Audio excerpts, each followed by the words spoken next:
Hey everyone, it's the Chef. Welcome back to Planet Zoo in, as I claim my conservation credits, Empirical Sahara, our arid African desert themed zoo. In the last video, we spent, I think, close to 4 hours. Let me go look at what the runtime of this was. 3 hours and 10 minutes. That's actually not that bad. We spent 3 hours and 10 minutes building a desert canyon habitat for our Fennec Foxes, our aptly named Fennec Canyon, that I guess I forgot to add to our work zone, because I did a little bit of extra work on it after we finished up. I made two very small changes. The first change is that I put a mesh fence in along the background here. It was just bothering me that it was incomplete, so that is now completely sealed off, and the Fennec Foxes are now completely enclosed in their habitat. And then the other change that I made is I moved this building just ever so slightly. You can see it's now all one entire group, so that it lines up with this steel cable, so that the mesh is flush against the side of the building. So just making sure that this actually looks enclosed. And then there is one motor change that I'm going to make to it. This is one that I did not want to do until the next time we played. I want to raise the entire back of this exhibit up. So if you look at it from back here, our initial idea was that this would be like a little hidey spot for the Fennec Foxes, but I think they have enough hidey spots in here in the first place that I want to make this section more visible. So we're going to take all of this plant work that we've done, not the rock though. We're going to take all of this plant work. We're going to raise it up a little bit. You as well. Just slide it up. We're going to destroy the barrier in the back of this habitat.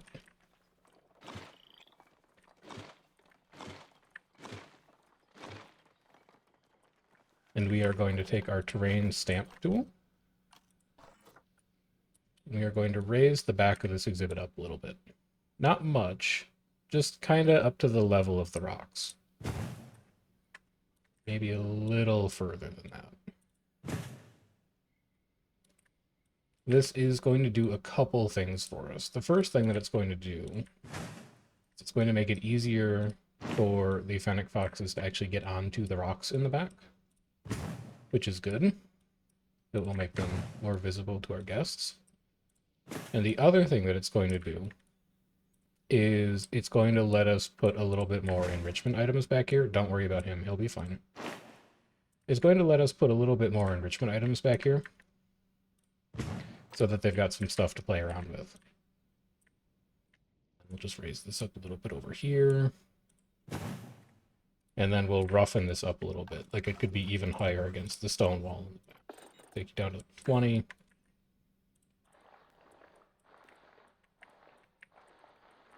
So we have a nice gradual slope to this whole exhibit now.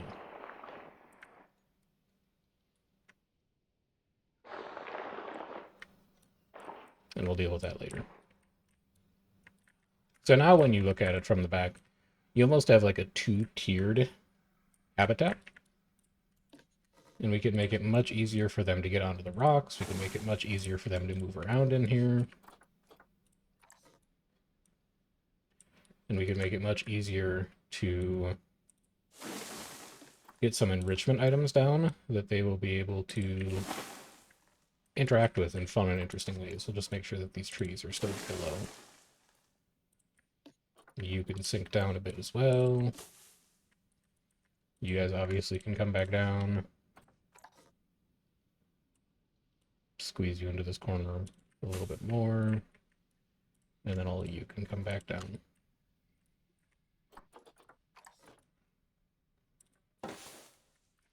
As well as you. So there we go. And then your problem is that the habitat is invalid. We'll go put our null barrier back in. Just going to run to here. And then through here. And really just straight back. So that is our new modified Fennec Canyon. Much easier to see them back there. Much nicer. We'll make sure that's actually pointing towards Fennec Foxes. So, what are we working on today? I've been doing a little bit of fiddling in the background, opening the zoo up as sandbox. I got the last two DLCs that I was missing. And something that comes in those two DLCs are two African desert animals. We have the African spurred tortoise, which is primarily Sahara/Sahel. So that is something that probably should go into this section. And then we also have the Hamadryas baboon, which is heavily into Horn of Africa. We don't quite have to worry about that yet, but I am wondering if there's a spot that I could fit in the African spurred tortoise here. And originally we had this marked off as a place that we were going to try to fit in a Egyptian fruit bat habitat, but I don't really love the way it fits in here, and I really don't love how the path would have to curl around at the end. So I think instead of that, I'm actually going to earmark this spot for the spurred tortoise. It does not need a lot of space, so this can be a relatively simple habitat. We can just have a wall that comes in like this. And we could even extend this building so it looks like it kind of belongs to this spot. So we're going to route a barrier over this way.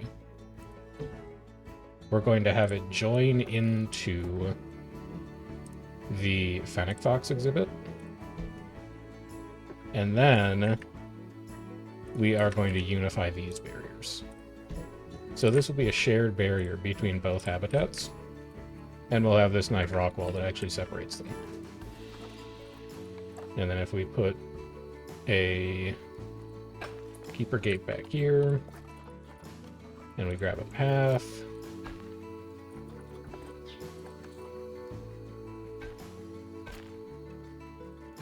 it should be fairly easy to just wrap you back in. And I wonder if you'll cooperate with getting rounded off a little bit. Nope, you absolutely hate that. Alright, we will not do that then. We'll just leave you like this. So this is going to be our African spurred tortoise. We're not going to do that today, but we are just going... Well, you know what, actually? We could do that today. We could at least just get them in.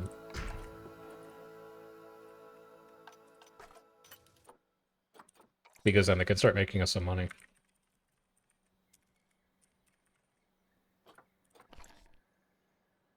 Four males.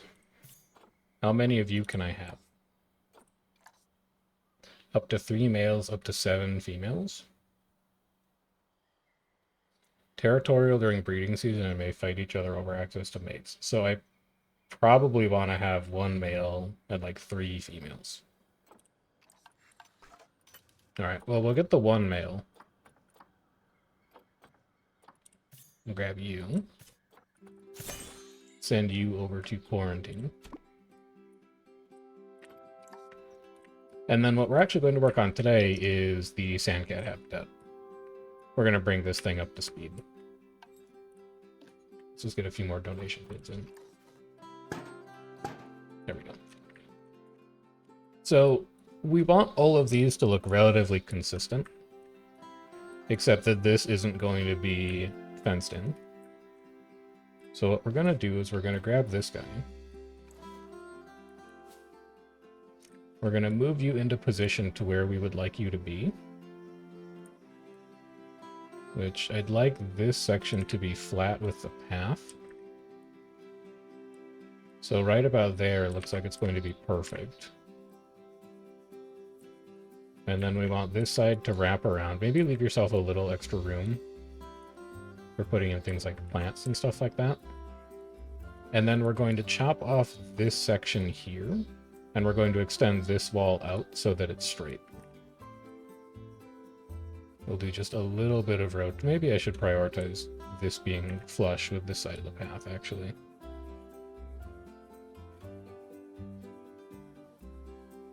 What if I move you over just a little bit more? Then can I just get both? Yeah, I think you can get both right here. Because then you're smooth with that side of the path, and you're mostly smooth with this side of the path. So you want your dome to be about here. 9,000. It's so expensive. Then we'll duplicate you. We'll move you over to here. Let's get you lined up so you're roughly even. I think you've mostly gotten it right there, actually. Pull you down. And then duplicate.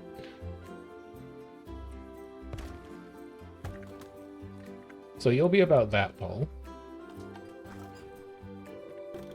Change all these into null barriers.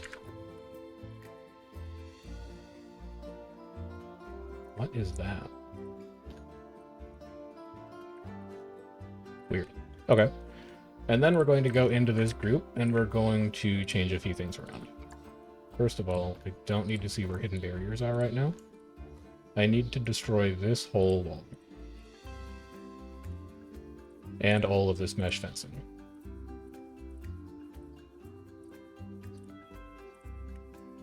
All of this needs to go away. As can some of you. Actually, keep the one that's rotated a little.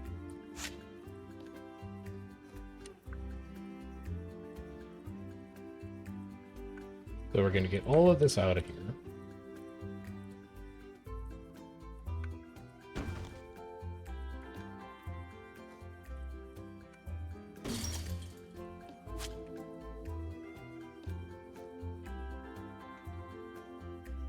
And we are going to need to rebuild sections of mesh at the top, which isn't going to be a great time, but it'll be okay.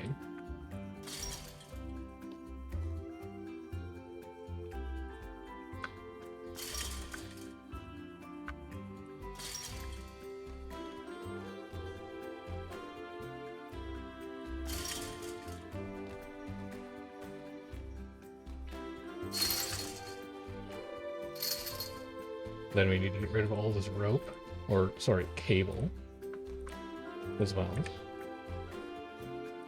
Come on. There you go. I wonder if you're at the point where you could just select large swaths of this thing. You can't, because you're going to need to be in a group edit. And you can't multi-select and group edit for whatever reason, so you are going to have to do this slow and tedious way.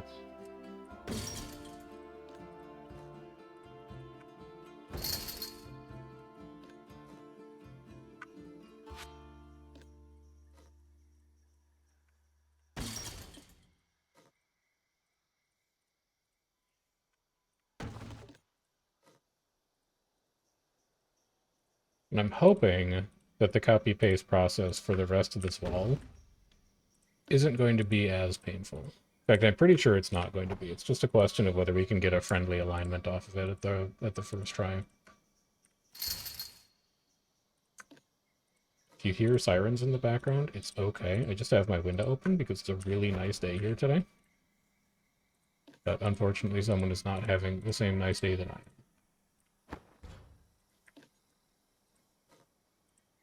You actually might also be able to hear birds and stuff too, but I feel like that's just going to add to the ambiance of the fact that we're working on a zoo. Sirens maybe not so much, but birds sitting outside chirping, definitely.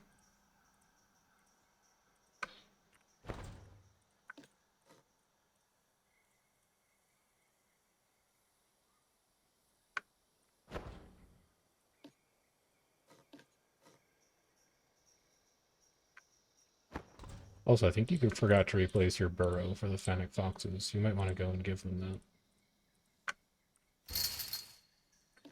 Otherwise, they're not going to have a nice place to hang out.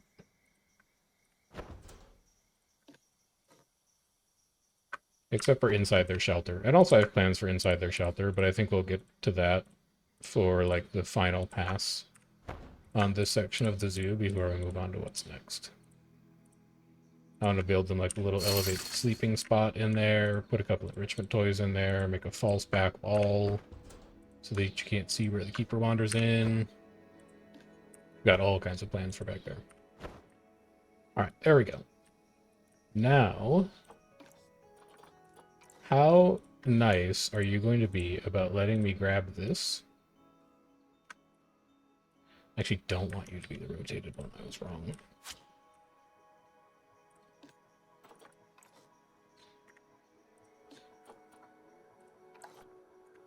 No, it's not that one. This is the one I wanted. How nice are you going to be about just letting me grab this whole thing?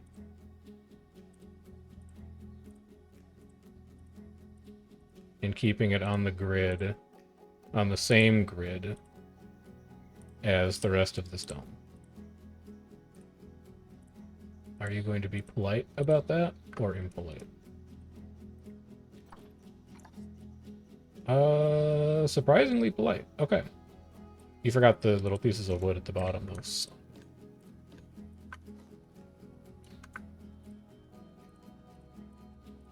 I actually think it's going to be kind of hard to select those.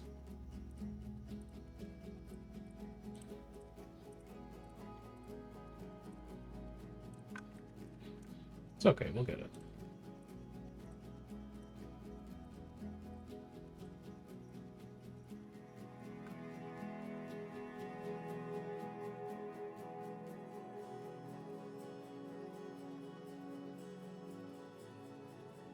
I think you've done it. And it's still cooperative. You're missing one, but that's fine. So this whole thing is just going to slide along here. It's only 350. That's actually very reasonable.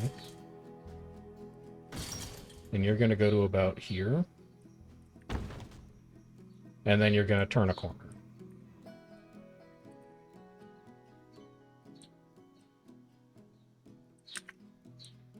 Right about like this.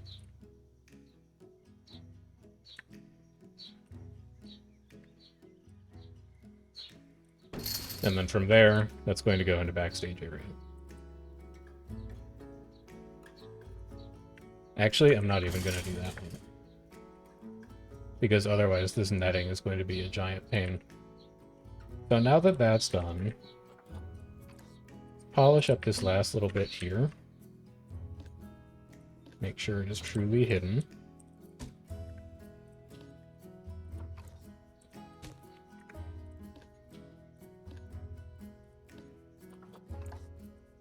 Good. Grab a piece of this cable here. We're going to duplicate an advanced move you. I need to get you to line up with this cable almost exactly in terms of angle. No, you don't. You can just grab this one instead. And then you can duplicate this whole thing, and you can freehand rotate.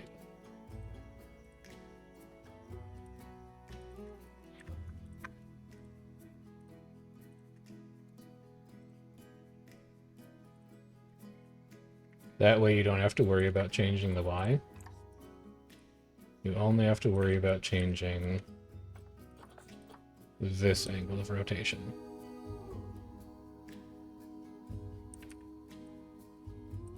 And as long as you can get it to hit parallel, you're good. Even if it's not exactly parallel. Alright, stop arguing.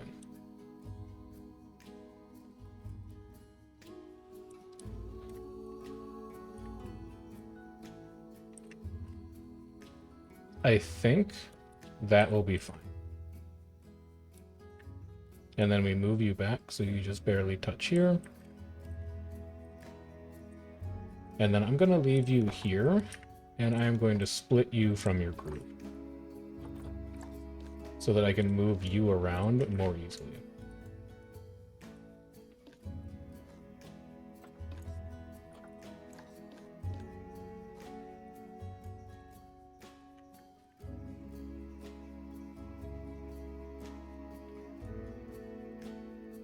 Because then I can do a couple things with you. I can double check to make sure that you're lined up in the same way with your other cords. Split. Advanced move.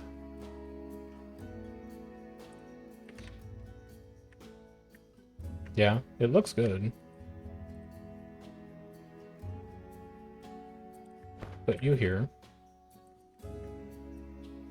But then the big test is going to be...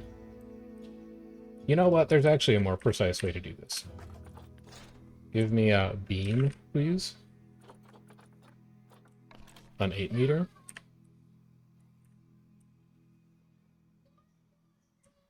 And I'm just going to line this up with the cable itself. And now we can see that this cable is not actually straight.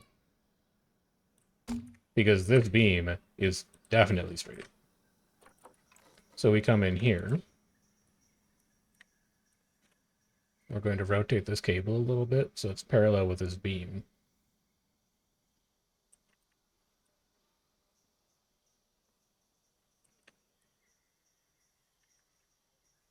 And that now looks much better. It may not be exact, but it's much better. From here, you can take one of you, go into group edit mode, duplicate you. I wish that you were rotated correctly, but you're not, and that's okay. We'll get out our 4x4 mesh panel. We'll make sure the mesh panel is rotated correctly. And I figured this out when I was working on the Fennec Fox habitat. If you select one of the pieces like this that has a clear border to it, it makes it easier to figure out if you've rotated it so that it's truly flat. Like here you can see that it's not. So we'll give it a little spin to make sure that it is actually level with the thing we want it to be level with, and then we can go back to a normal mesh piece, and then we can place our normal mesh piece. Then take you and make sure that you're consistent all the way up. You are. So we have this piece of mesh exactly correct now.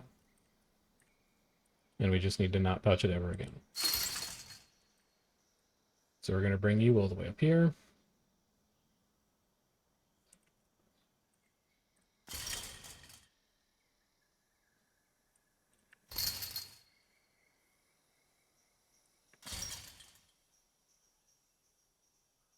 And we can't unpause right now, unfortunately, because this is not a complete Sandcat exhibit.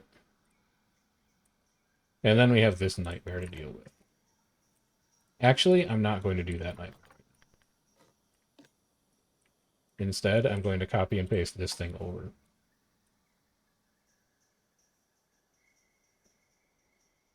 It's not quite wide enough. That sucks. No, that's okay.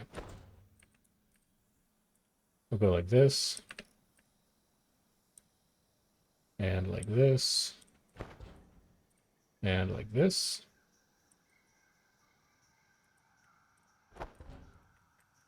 We're going to have a second pillar.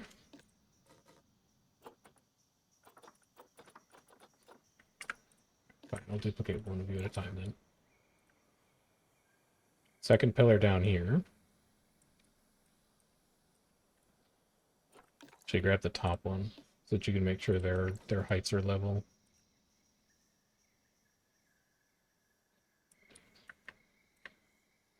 You're going to have another pillar here.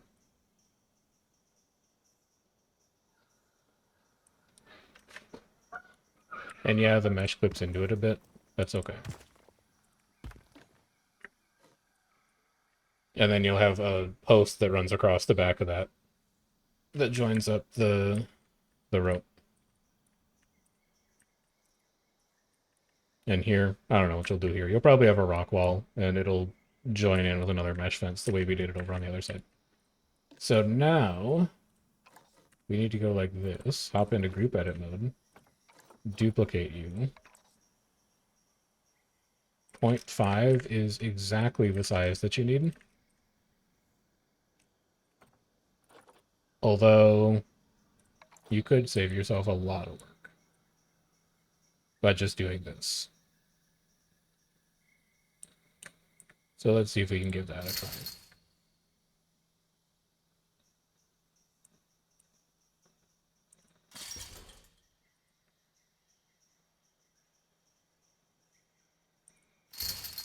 Looking good so far.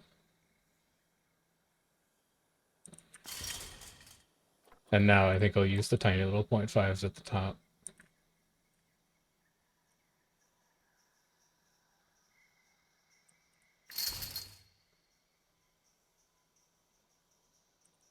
And then we can take this, this, this, this, this, and this, and we can duplicate these over.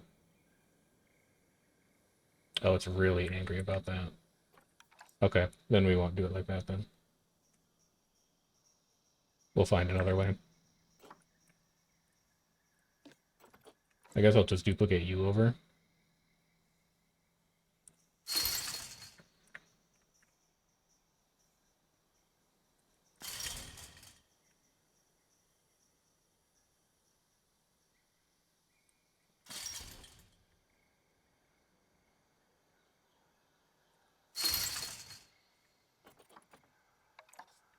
And then I'll grab our 0.5 mesh.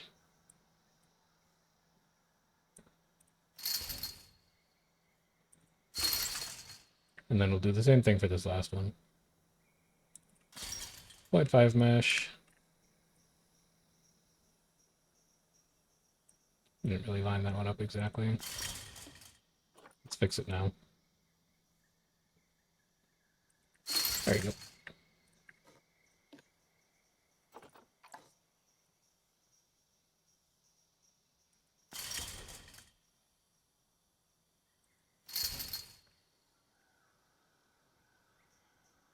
Looking good.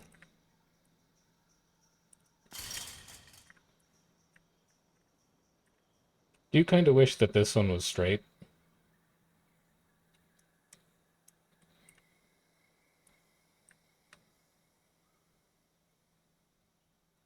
But no, I do hate it. I do hate it. Alright, we'll fix that. I wasn't sure if I hate it or not. I have decided that I hate it. We'll get that cleaned up.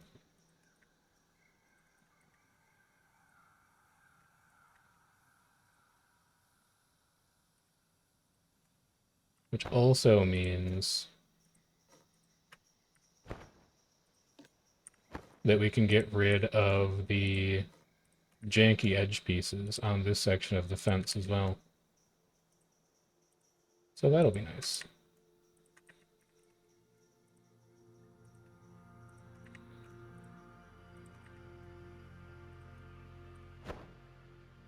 Also, I will be right back. 2 seconds. Hey, you won't notice anything on the recording, but I gotta go take care of something quick.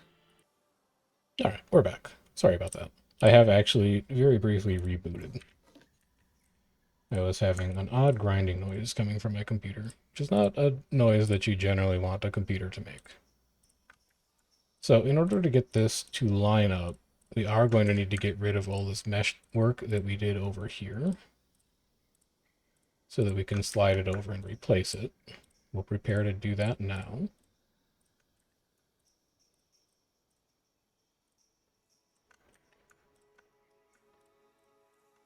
Get rid of all of these, as well as these. And if you're watching these and you're not a fan of mesh placement, which has been a significant majority of the last 2 Planet Zoo episodes that we've done, this is the last time we're doing mesh placement for a while, so don't worry. This is not going to turn into a mesh-only series or anything like that. This is going to be the last time we do it for some time. Possibly ever. Trying to think of other animals that we're going to place that would require mesh. We could do it for tortoises, but I'm not. We might do it for the Caracol. And I think that's about it.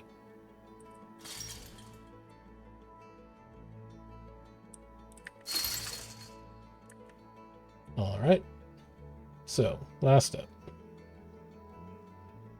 Getting it to play nicely with this diagonal.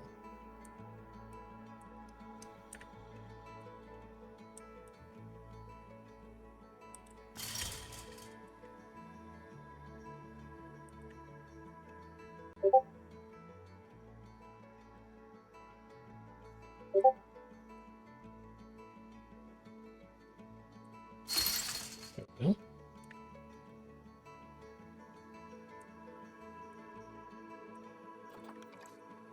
Then we're going to need to move on to our 0.5 after this, I assume.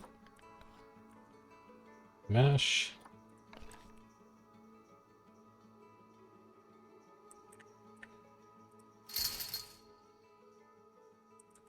And then we'll just slide this on up.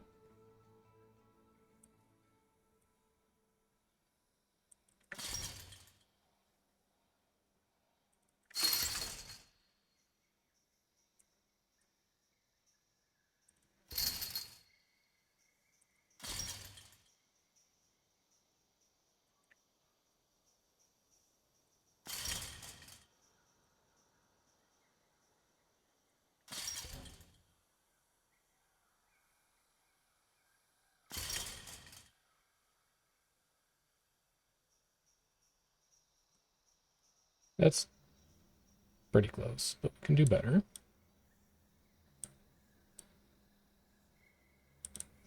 Should also probably just let this run for a bit. Let some money come in, let some research come in.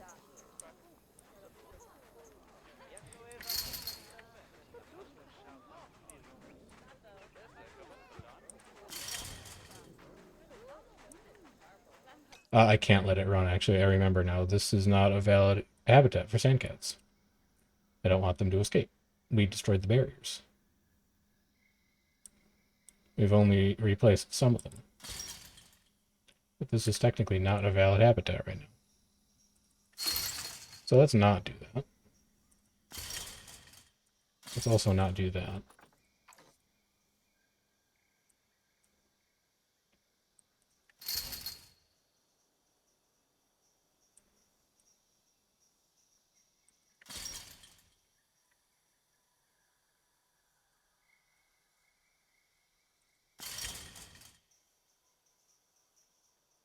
And then last section.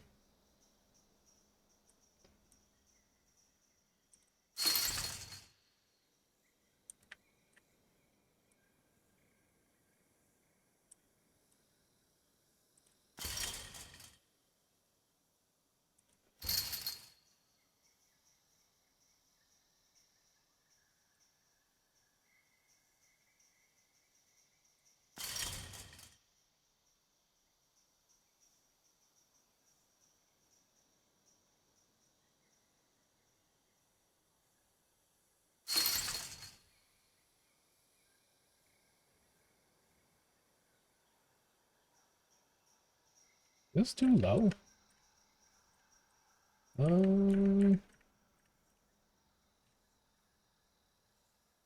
Yeah, but it's not that bad. So I'm just going to pretend that I didn't see it. Now we'll take one of these, duplicate here. It's going to be beam. No, it's going to be brace. Brace is the one we're looking for. Rotate that 90, slide it up here.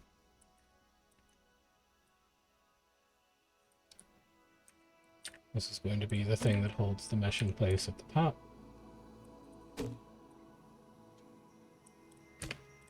Your color needs to match this, which is 898989.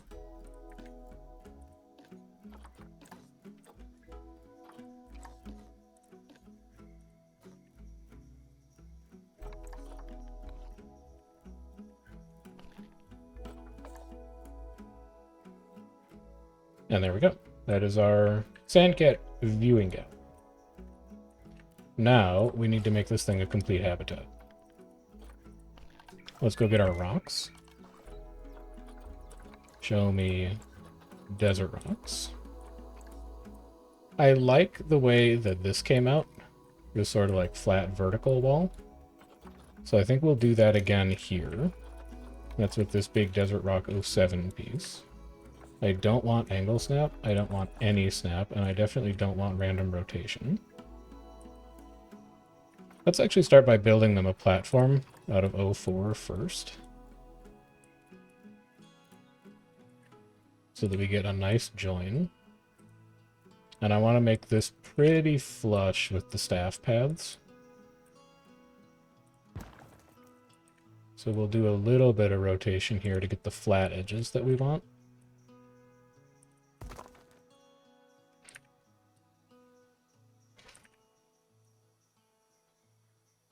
That's going to be a smooth join into where the actual back of the habitat starts.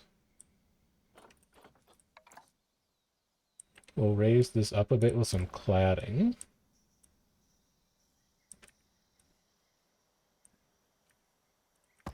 Add a little extra dimension onto it. And then we can get out our big desert rock.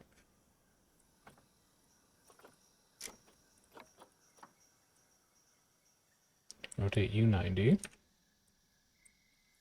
Slide you over so that this part just touches the wood barrier.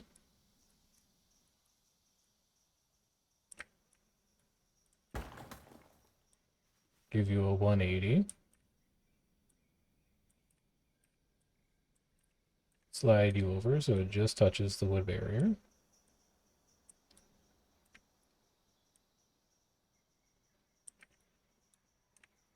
Actually, spin you back by 1. Or maybe just don't angle snap it. Yeah, that'll do. There you go.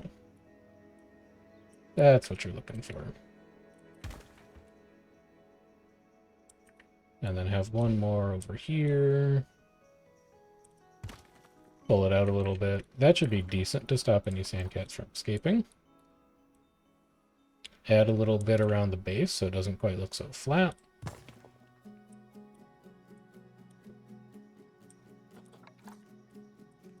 Use a couple different shapes as well.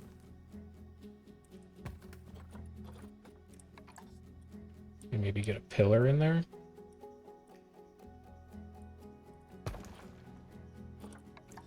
Or like this cladding would be pretty good for that too.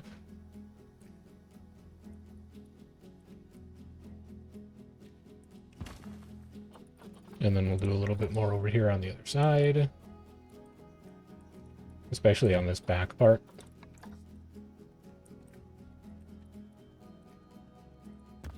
We want this side to look like it's a fairly natural join as well.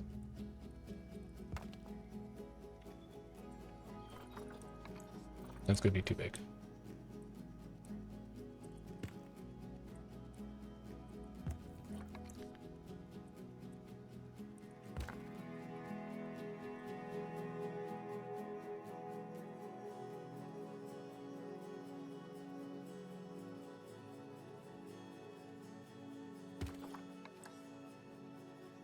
A little something like this. Should about do the trick. Maybe a little bit more up here so it doesn't quite look so flat at the top.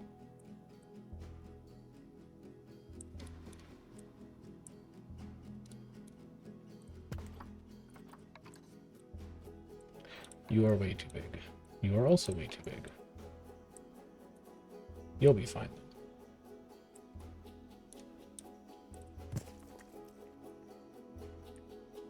Yeah, all right. But then you do have the issue of what's this little weird triangle of mesh going to look like?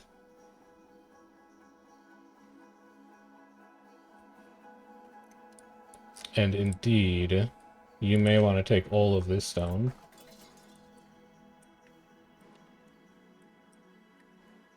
Incredibly, I think you've gotten all of it. Oh, no, you haven't. somehow managed to select the beam as... Ah, I see. I see what you've done wrong here. You've gotten all your groups all screwed up. So multi-select this, and then ignore this, and this. And that should be just the rocks. Then... slide the rocks over, so that they're level with the cable.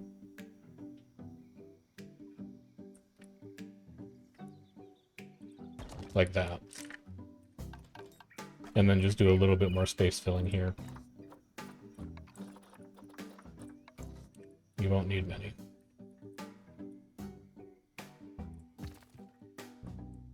Have one here.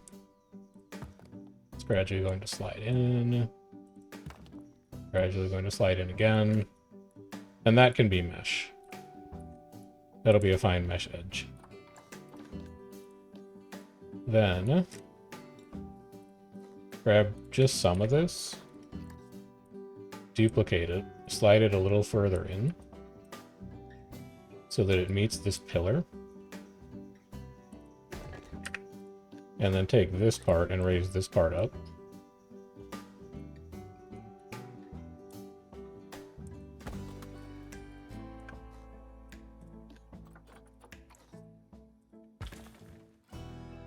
And then you can fill this in with mesh.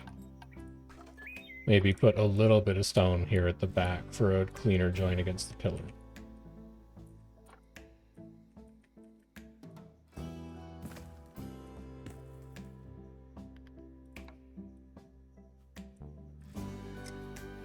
Get a little bit of this going in here.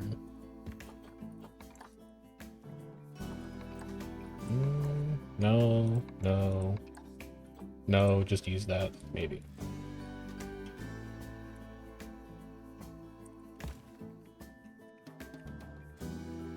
So that's going to be a little bit of a natural back wall for them.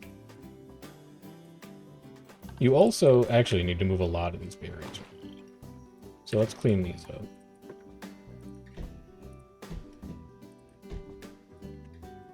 You may even need to move that gate. Yeah, move the gate. Which also means you're going to have to rename this habitat, make another work group for it, and all that. But that's fine. You're going to come out to here. And then you're going to be a very short piece, like this. And then the house for the sandcats is going to come back a little ways. Maybe up to about... well, no, I guess 4 was right. Out to about here.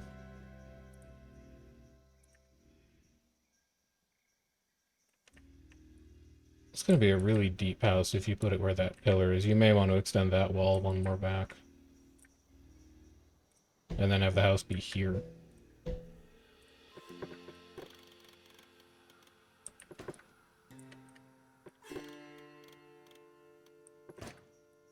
So it looks like this.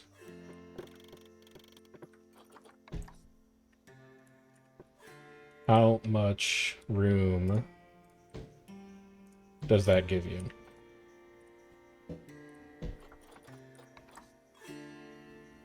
I'll stop complaining.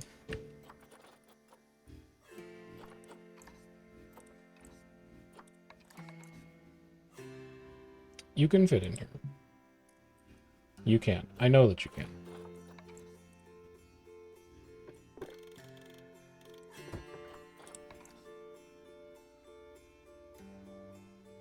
You really can't.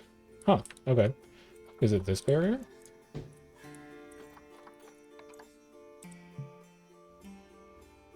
Interesting. What are you so mad about?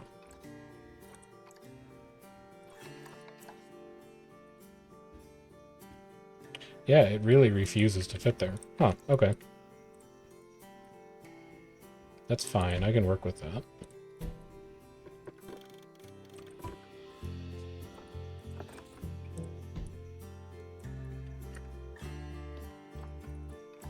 That also is going to need to move.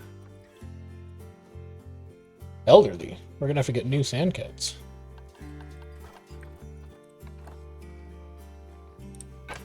I wanted the gate to be obscured. And I guess it still can be obscured, but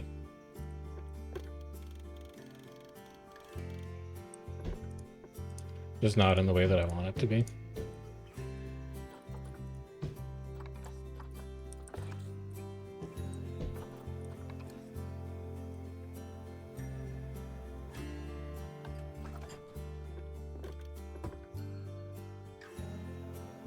I'm just trying to make sure that it's level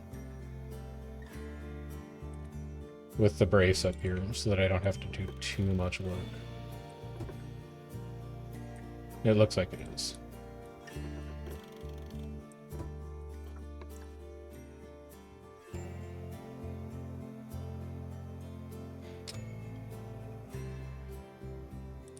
Here will be fine.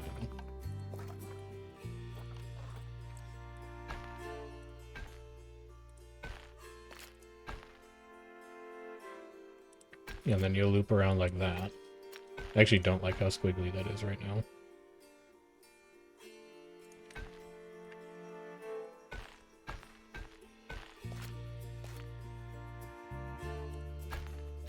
Something like that, I think, is better.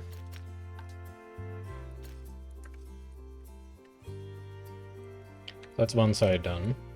What do you want to do for this back side?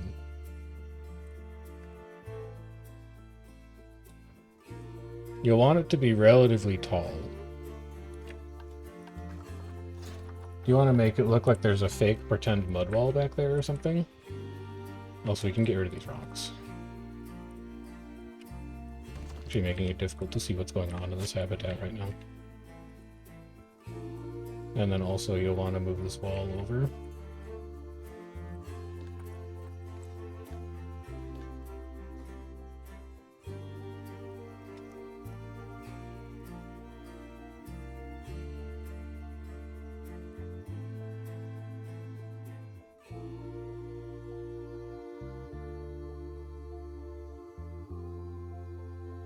So let's do that now.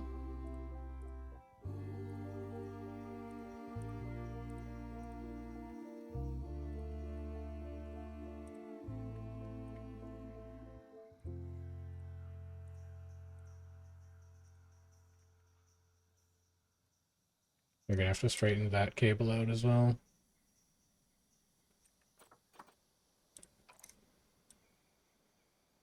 You are cooperating so far. And I think you're only going to come back one more.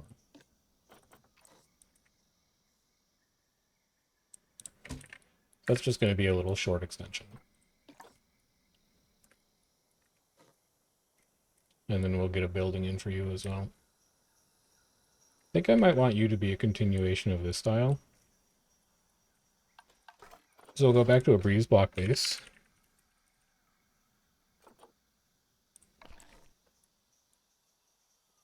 I'll start by building you on the grid, just to get the basic framework down.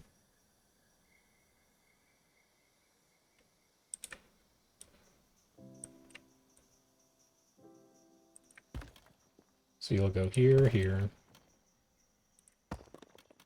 here, here. Show me hidden barriers. Here, here, here. Here. Here, here. Something like this.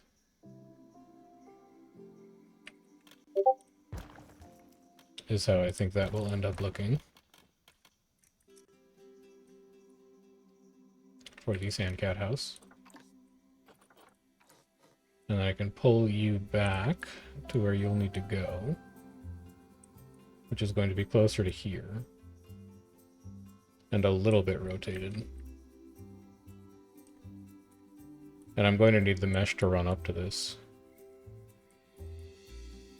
But yeah, that's where I want you to go. Do we have the little L pieces for these? We do.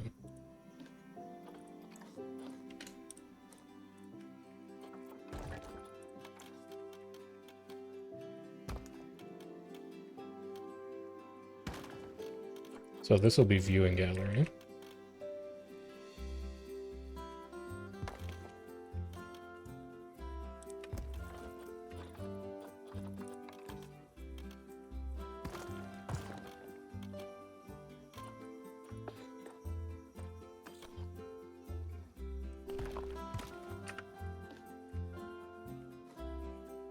Sandcat house. Rough shape. Completed. We will continue just a little bit of this over. We're not going to need much of it.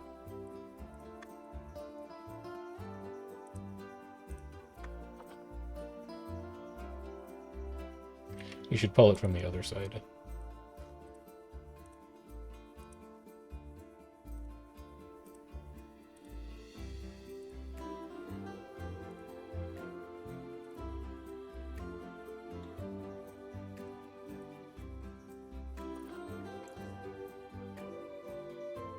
To about here.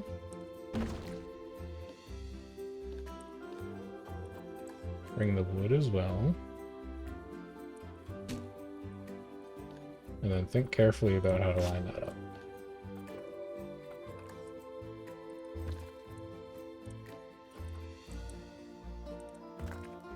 There you go.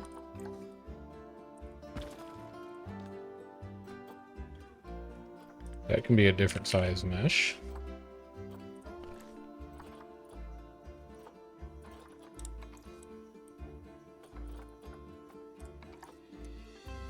That'll probably do.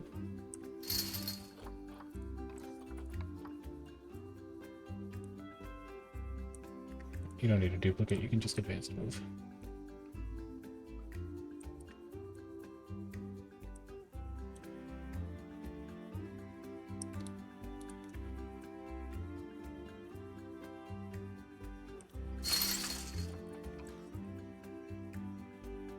And then you're going to join with Breeze Block. This we could probably pull just a little bit back. These need to come out just a little bit more.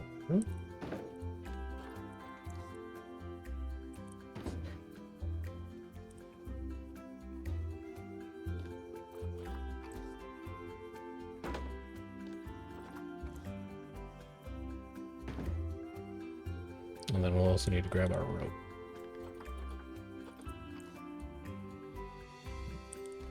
It's all the rope I brought, apparently. And then we'll have one more beam. This beam is going to be half inset into the breeze block. And that's just going to be where it ends.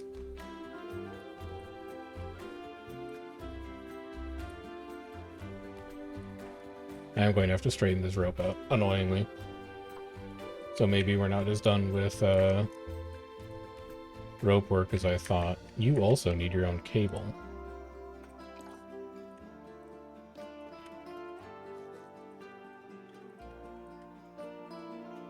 At least we'll have this straight piece. I'll save this as a group. And then we can just move it around to wherever we need it to go.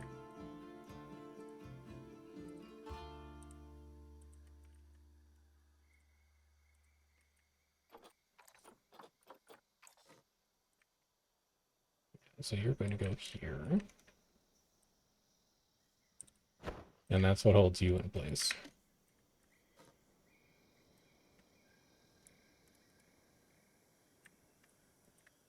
And then can I just grab that?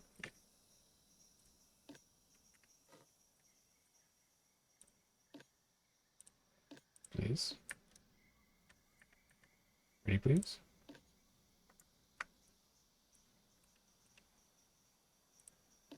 There we go. So we'll grab you. And you're going to need to move over here. We'll use the same beam trick that we used previously to make sure that this is lined up exactly. I can already tell that it's not, but... Beam 8 meters. Position snap.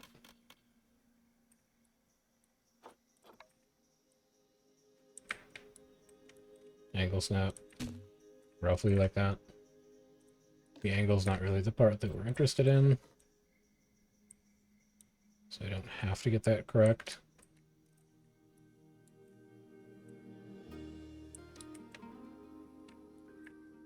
Definitely not on target right now. Let's rotate until we are.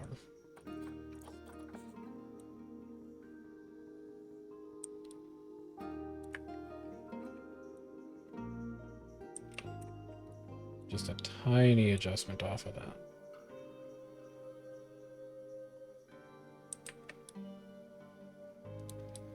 That looks about right. And then raise it into position. Yeah, that's about where that'll need to go. And then we're going to duplicate you over one more time because you're going to go here as well. We're going to get rid of this mesh and this rope. And we will be replacing that.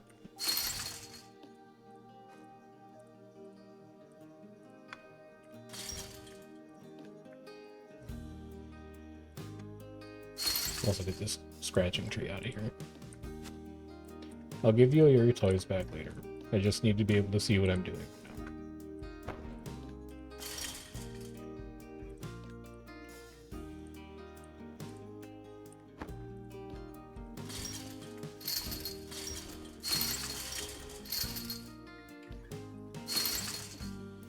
I don't want to destroy all that mesh because I have already lined it up to a corner or a diagonal at one end. And I don't want to have to do that again. But for out here, we can just slide it over.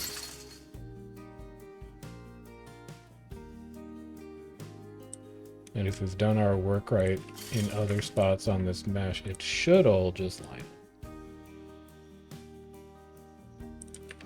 Unfortunately, it looks like we haven't done our work well in other spots. Let's get it coerced into a slightly better position here. I mean, that just looks bad.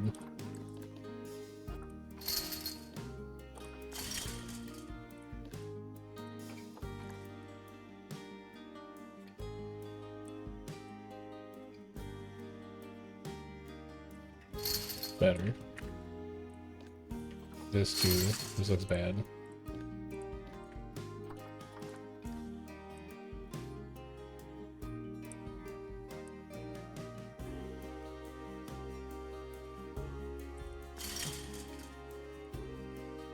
Everywhere else actually looks pretty good. We'll see if that holds up as we keep sliding these over, though.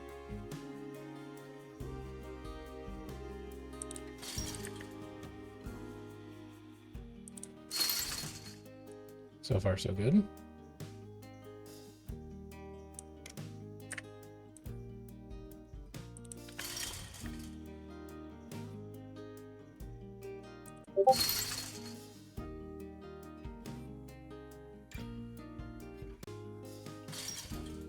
You need a minor adjustment.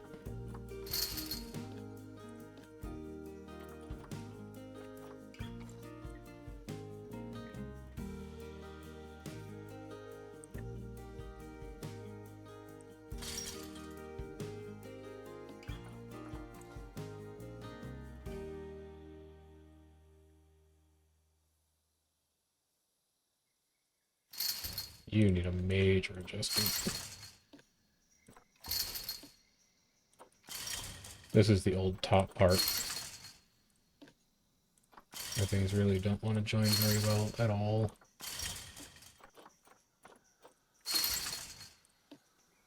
So we'll redo that quick.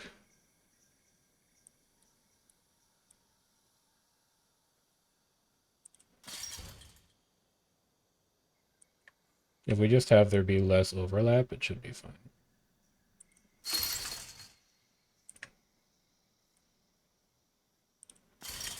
There's going to be a couple of slightly untidy joints, but that's life.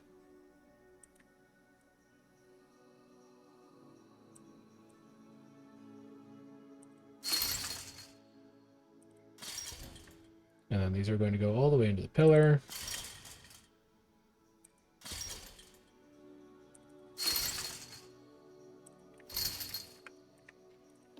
And then these are going to come all the way across.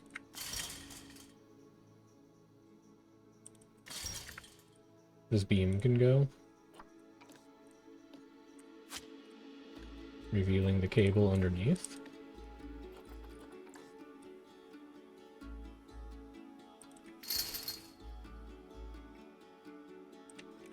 And you're going to go all the way to the end. Let's see if you'll cooperate. Nope. Worth a shot.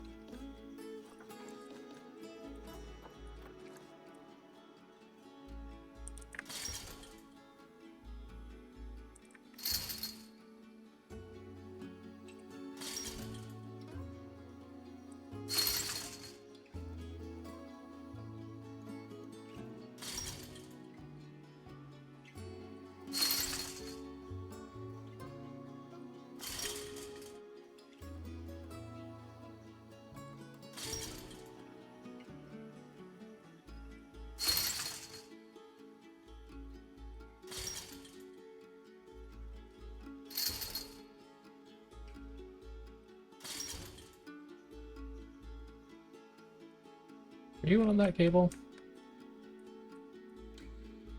Yeah, you're close enough on it.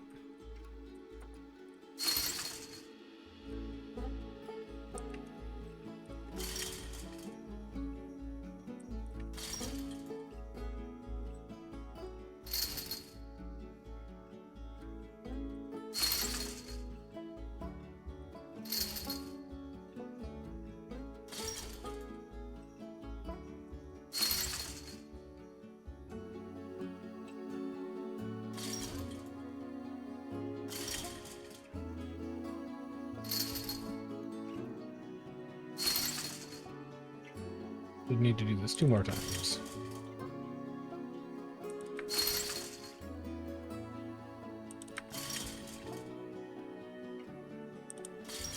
Should need to do this 1 more time.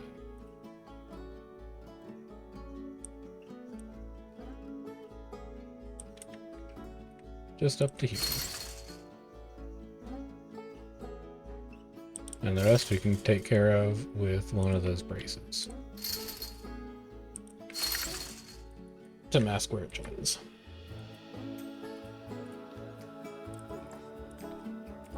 Brace, 8 meters, rotate 90.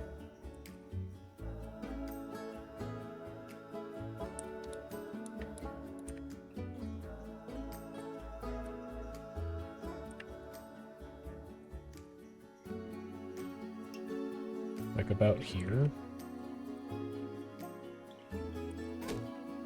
So there's a little gap at the top. That's fine.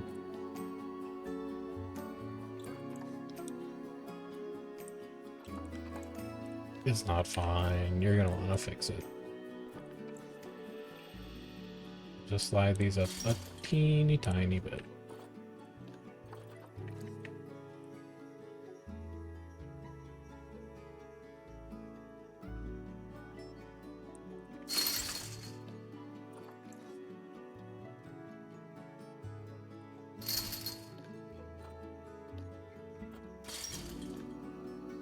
I guess you really did need that one, huh?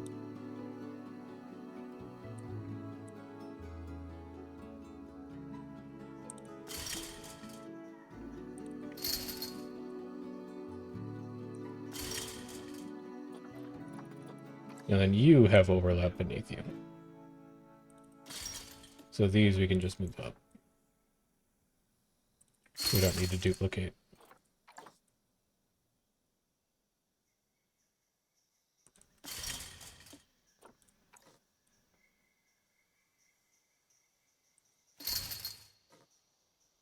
Then we'll get your color right.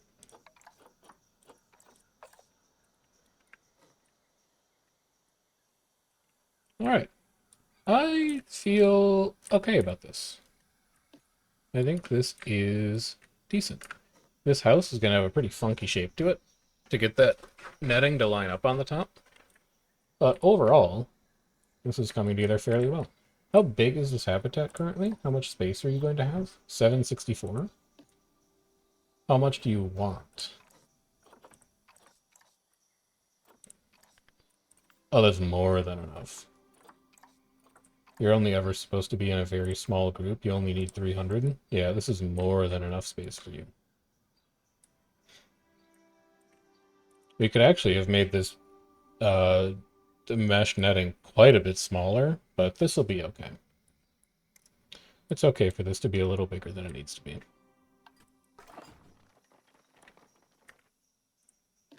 You're gonna need help, incidentally, because I'm pretty sure that's technically going to be an escape. So this back wall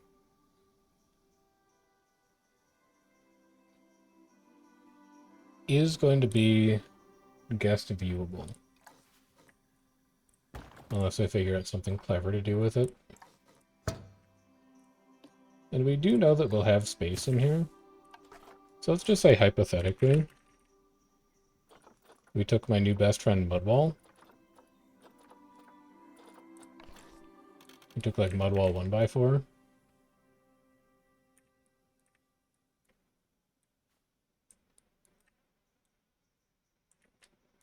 And we ran Mudwall along here.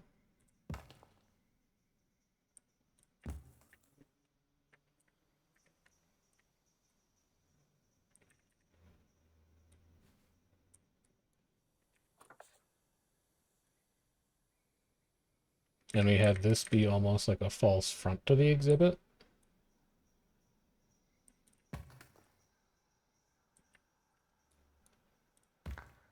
And then there was a little doorway that keepers could come through. Which I guess would have to be a piece on the grid.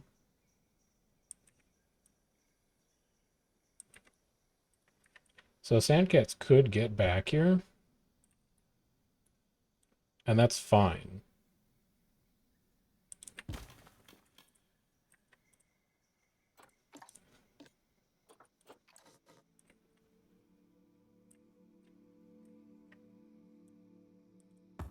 The more important thing is that it does mask the back of the exhibit a bit. Well, or...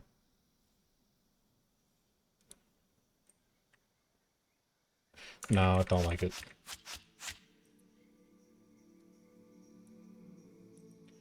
What have I done to mask the exhibit entrance and other habitats? Here we used hide it green with a couple of ruins. Here we didn't really do anything, it's just way in the back.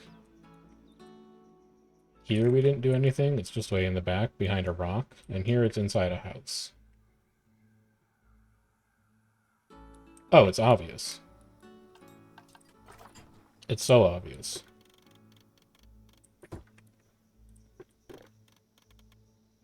We'll just have this be the entrance to the habitat over here.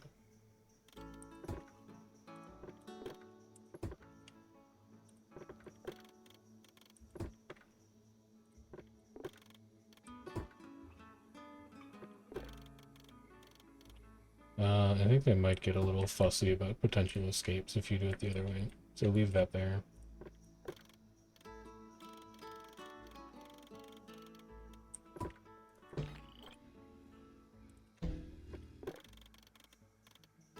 Just make sure we're lining these up with where the habitat actually is.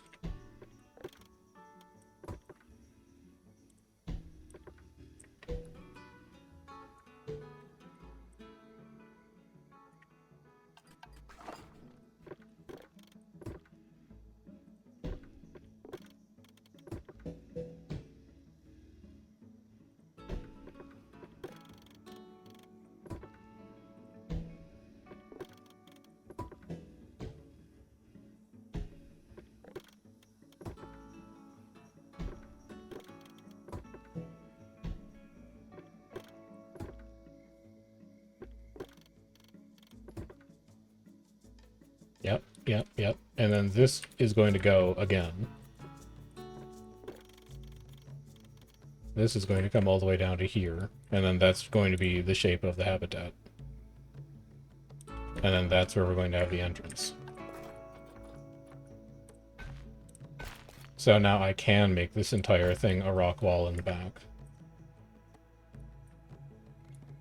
And then I can just have this be some kind of fence. Maybe it's a little interesting for people to be able to peer through here and be like, oh, there's where the zookeepers come in. But we'll get ourselves out some more of our desert rock. This also, the other advantage this has is it makes the mesh fence join, like, way easier. Because we don't have to worry about incorporating the habitat gate into it somehow. So I think this is just going to be a better solution.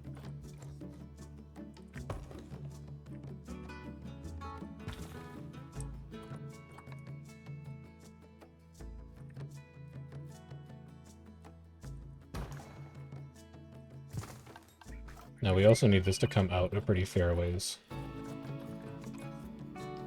Because as we walk this rock back, we don't really want to encroach on the keeper path. So the back of this wall now, and I'm going to change that rock up in a second.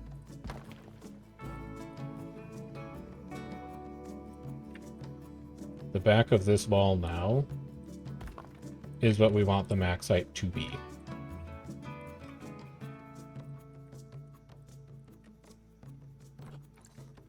And we want the max height to be maybe about like that. And then we'll have some mesh at the top. So with that earmarked in place, we'll get at some of our tall square rocks. Like this guy. And here I think we can do random rotation.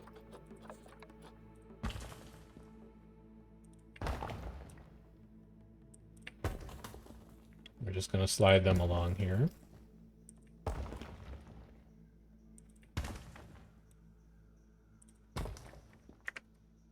And then I can duplicate these, pull them down, and pull them a little bit forwards. And then I can do it again and maybe just rotate them to get a little extra texture so it doesn't look too repetitive. So that's going okay. I do wish that this mesh wasn't quite so tall in the back, but no real way to fix it currently. And then over here,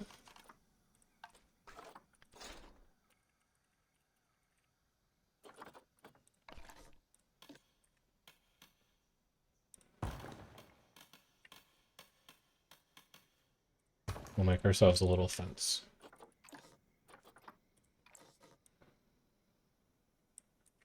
That joins into the pillar. It's not going to be anything super fancy.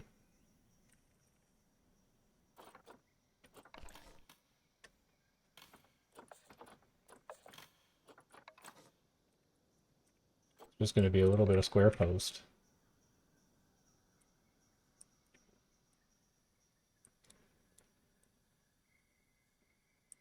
It's going to look like it's embedded into these buildings.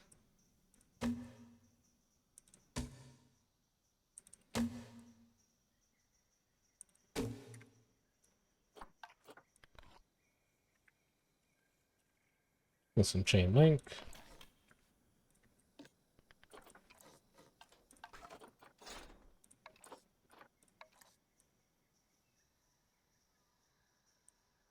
Probably don't need it to be that tall. Maybe just do something like this instead.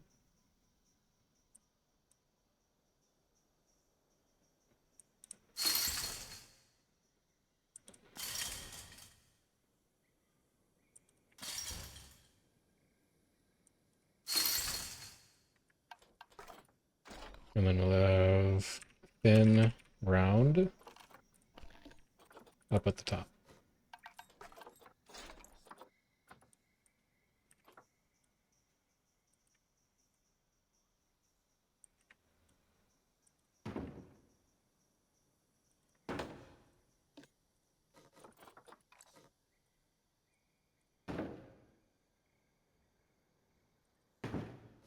And that's just going to be a real simple back fence.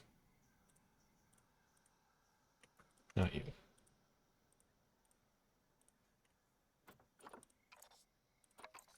I'm not going to paint it go away green. It's a little too visible for that.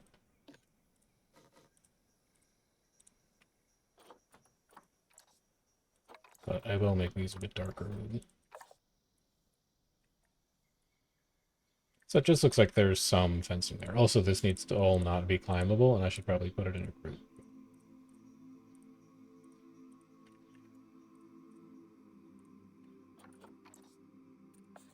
No climb. Alright, so last thing we need to do is finish up this house.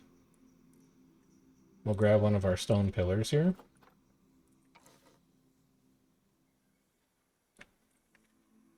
Move it into place on this thing.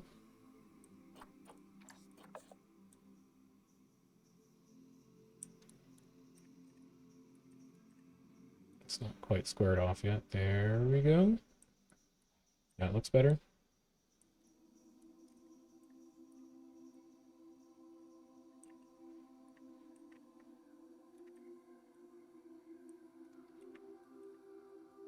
This doesn't need to be a super tall building. It's not going to hold a super tall animal.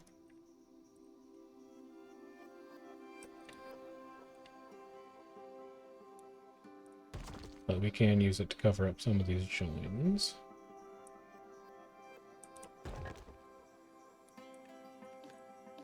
Turns out we don't need this wood post here after all. Although we do need you to be a little taller. So maybe it is going to be a tall building after all.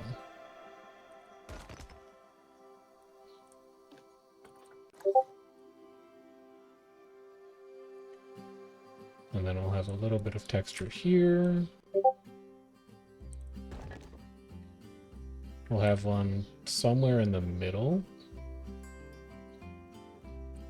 to break up the look of the glass that's going to be out front.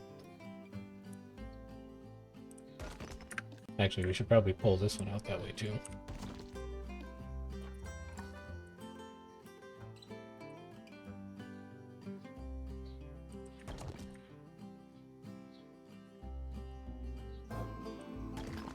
Something like that. And then this one will come down to over here. Actually, looks like you haven't gotten that rotation exactly correct. You are going to regret that if you don't fix it. So, do it right now. Otherwise, when you try to line up your trim, you're going to lose your mind.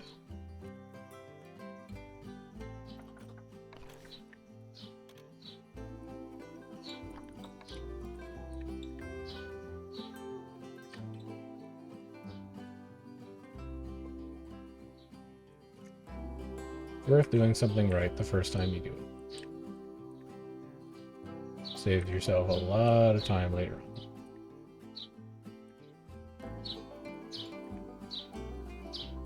Good.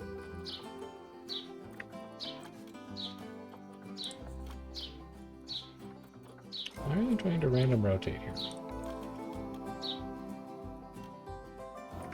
That's not the right rotation for you to take.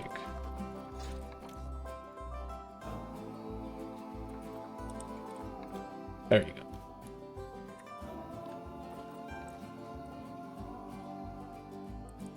Here.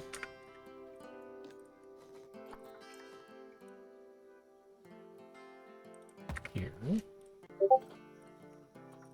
Make that a group.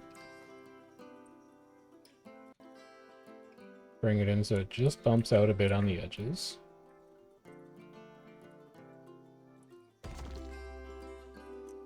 And now you can carry it over to the other side.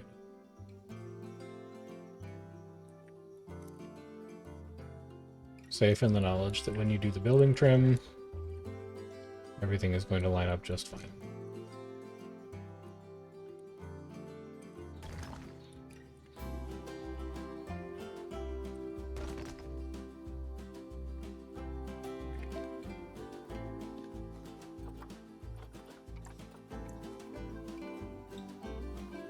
We'll also put some here to frame where the sand cats are going to come into their shelter. We'll also use it to narrow that up a bit. We'll also use it here as the join for the wall. I actually don't need the double pillars for those though.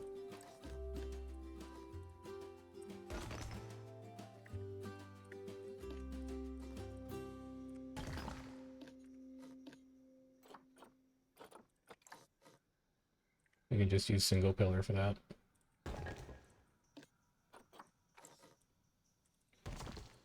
Double pillar there is fine. But then at the far end of the building, we also want single pillar.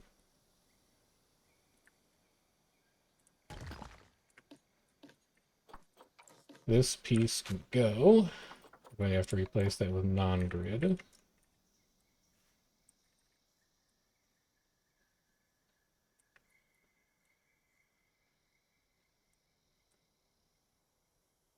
Get it to sit flush with the rest of the wall, and then move it over.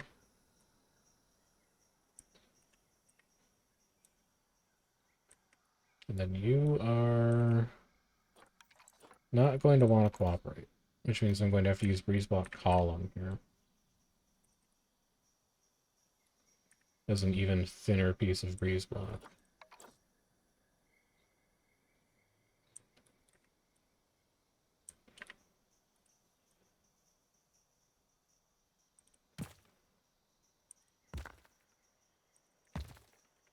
Okay.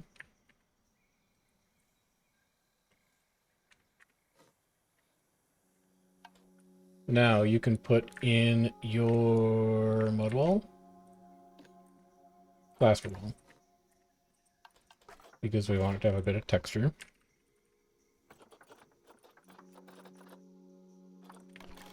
Four by four plaster wall panels.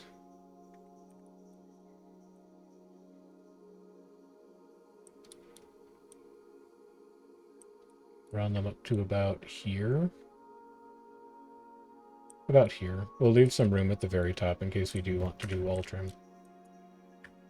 Copy this color.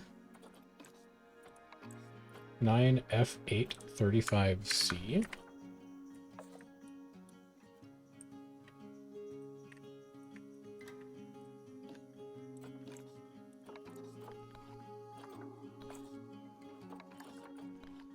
Enter. There we go.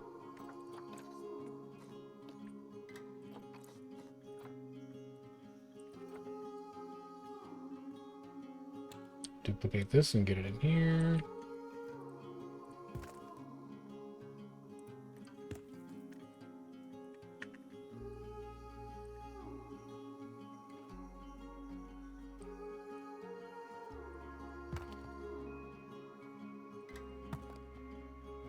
Let's bring it along. We'll probably do something fancy for the gate. But for now, I'll just bring the plaster flush to it.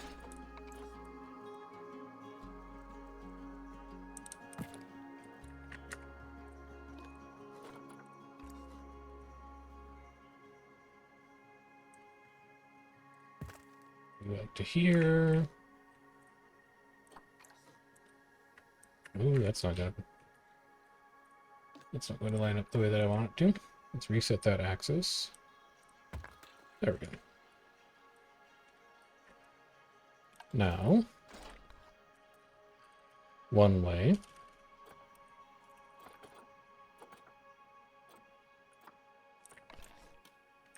I guess we'll do 4x4 one way.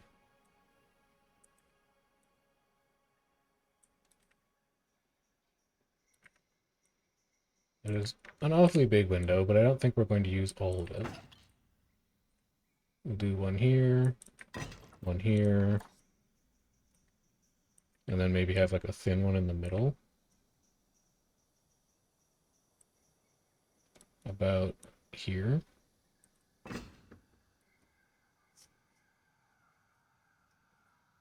No. Make you smaller. Make you smaller. And then have a big one in the middle.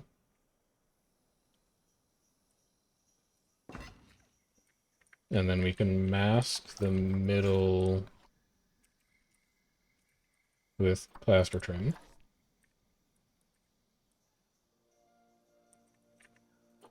Hide barrier, just to make it easier to see what I'm working with here. That looks like it's lined up.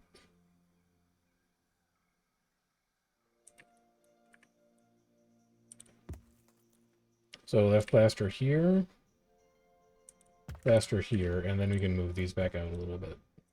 To about here, and to about here.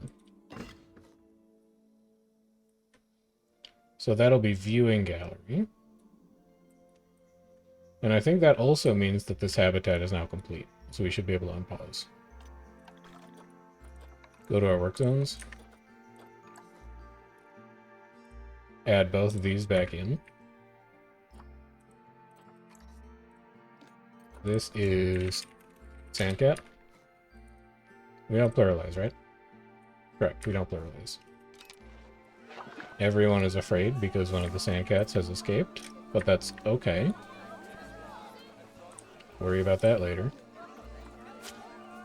Let's get rid of these donation boxes and replace them with ones that are the correct color.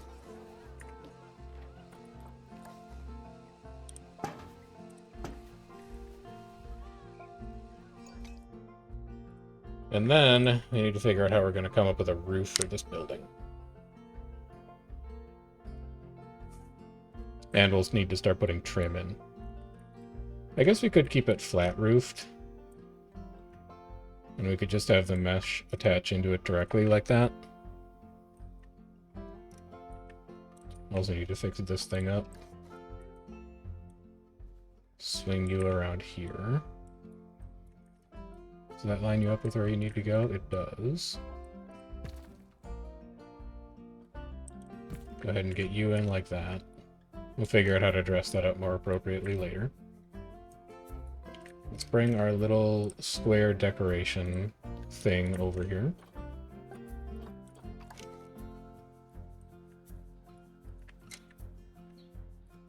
We'll put you here. Rotate you a bit.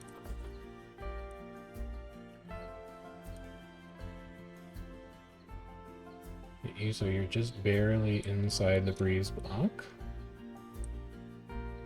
And then pull you up like this. Now we angle snap on. So we can get you around the corner. And same thing.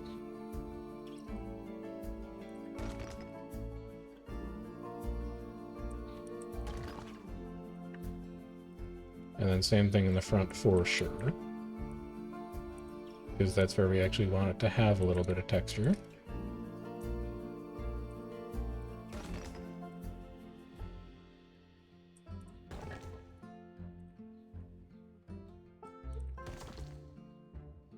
And then you can be letting the zoo run right now, remember.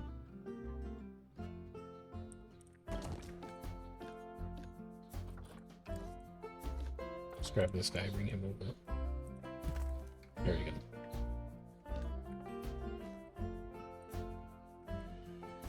So do you want to just flat roof this? Because it would be, like, the easiest life. I definitely don't want to make it too tall. I guess you could have a two-tiered ceiling. Let's try that out and see how it works. Flat roofs, corrugated.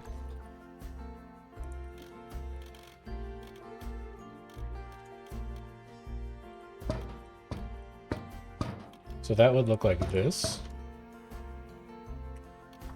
And then I want to get you onto the right grid height.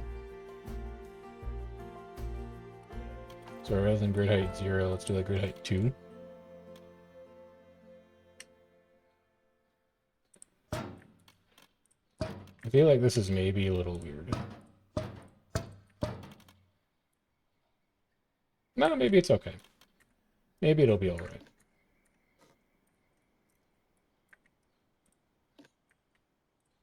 So your columns, you're going to want to continue up and through that roof.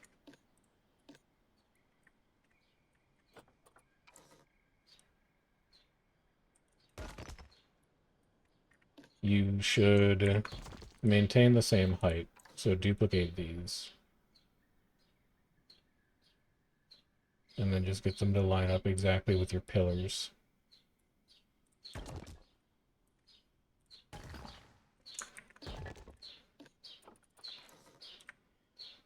Bring this one over to here.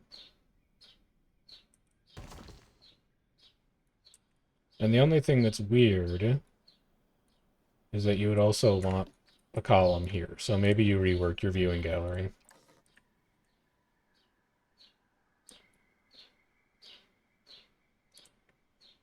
Do you line up? You need to just be just barely touching the inside of it. Like that should be good. And then this thing would come down like this. Oh, maybe that's good. It does kind of split it in half, which is maybe what we want. And then these will duplicate and come up just a tiny bit.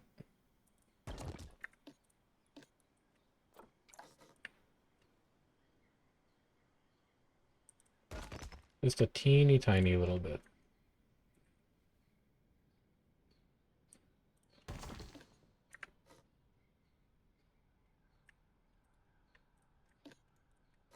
You can now duplicate these up. Preparing to put the roof trim in.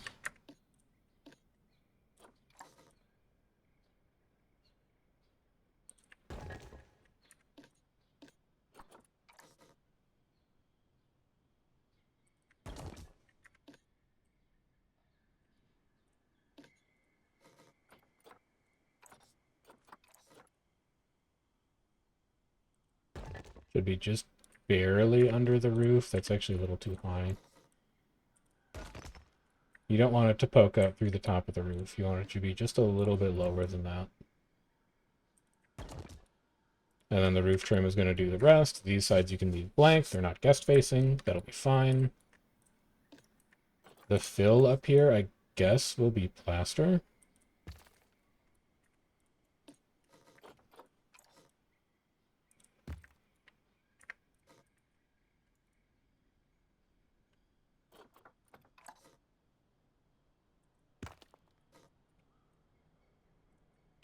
Yeah, I guess so.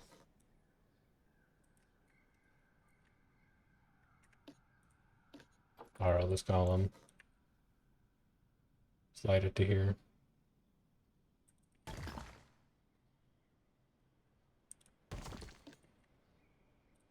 So this actually needs to come up much further. As does this.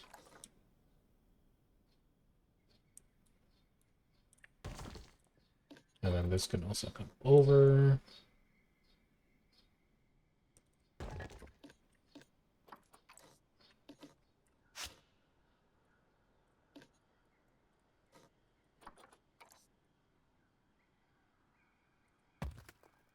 There.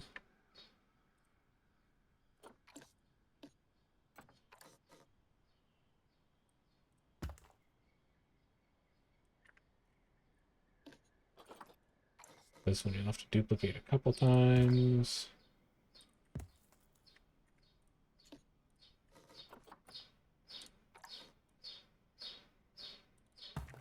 There you go. So that's the rough shape of your sandcat house. And now that the plaster is all in place, I actually think I'm starting to like it.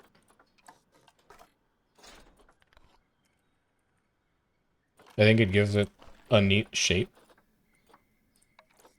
And for a lot of these, all you're really striving for is a neat shape.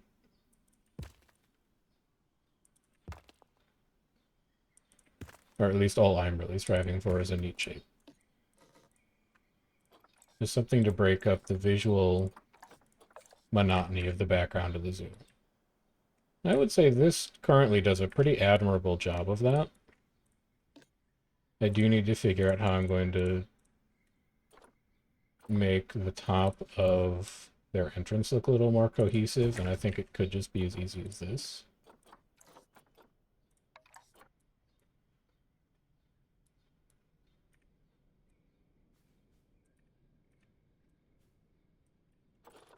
Maybe 1x4.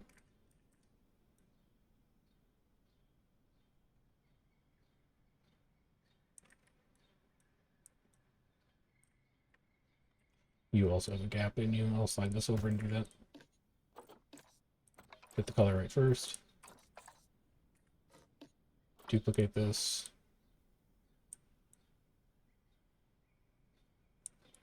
so it reaches the bottom. Duplicate this. So it masks the top.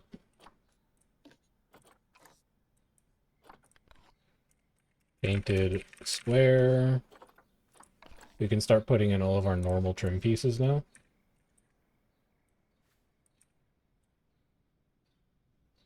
Which is going to be one of you.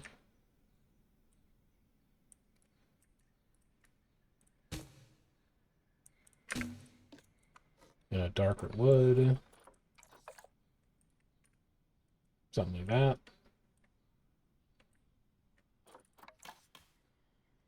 Same thing here with the door.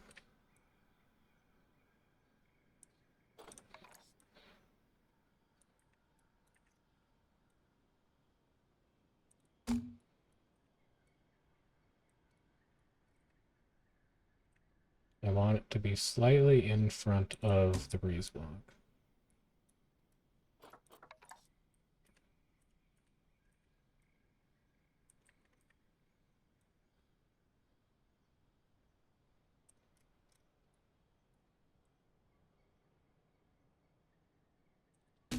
I guess there's nothing to be done about the fact that it overlaps a little bit.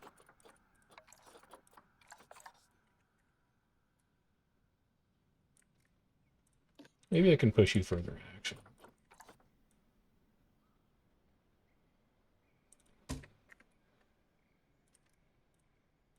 Because, like, you can just go. As can you.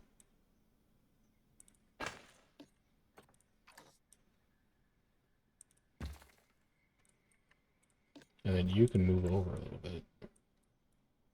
So you're not crowding it. And that's fine. And then obviously you can get a bunch of trim in over here too.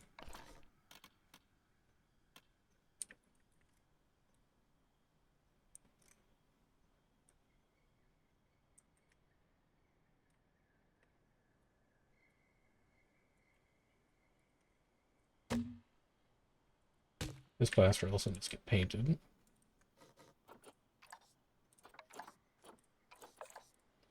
This wood can get painted.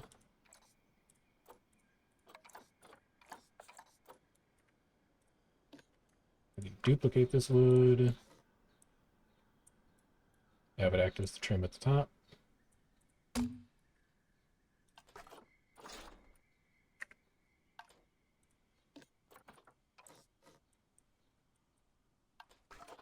Give me a 2 meter.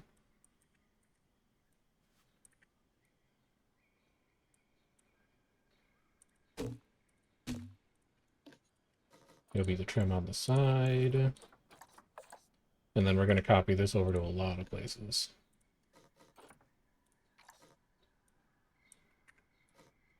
Or at least we would, if you were playing nicely in terms of your orientation.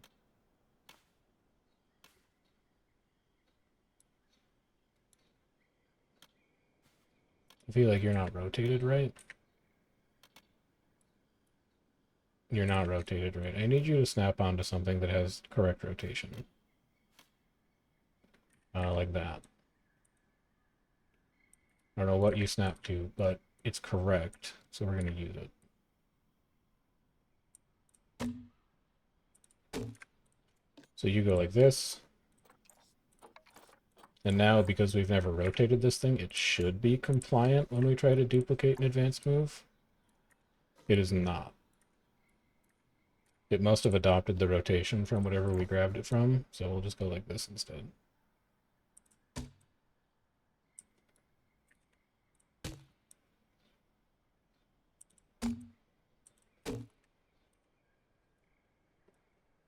And then we'll do the same thing on this side. Narrow next to the stone. Wide next to the plaster, because we can't make it not look wide next to the plaster. There's nothing to sink it into. And then narrow next to the stone. So that's our viewing gallery. I think it's a little odd that they're asymmetric.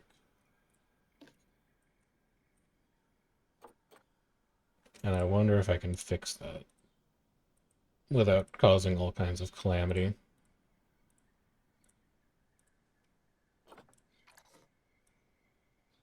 So far, so good.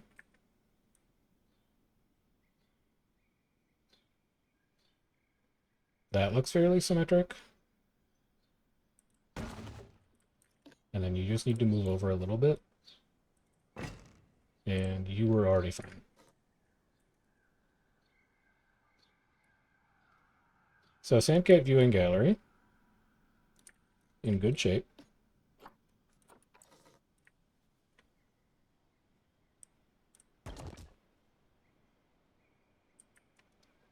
You can pull these over. There's lots of space to decorate at the top here.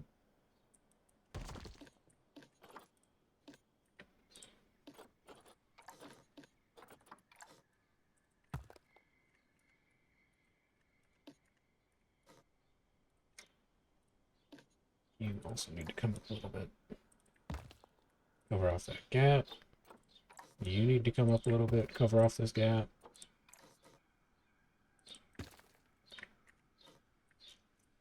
What other kind of trim do we have on this building?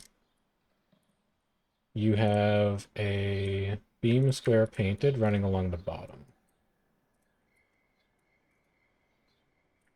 I don't feel like adding that, just to be honest with you. I want it to look slightly different than the other building, and also kind of lazy. It's been said. Let's copy trim over.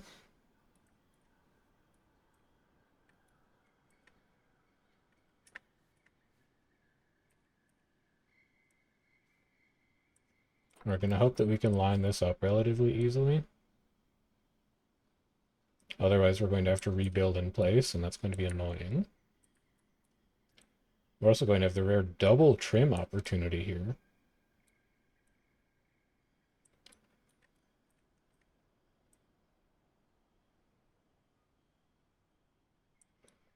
That looks like it might work. Indeed it does. So we'll get this trim nice and low. To join on this side, you are just going to be one of these nice wood beams.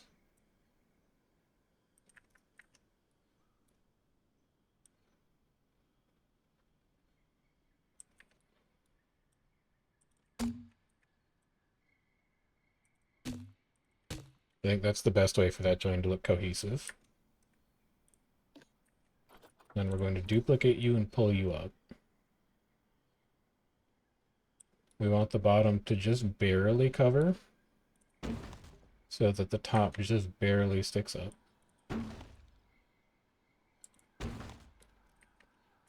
Good.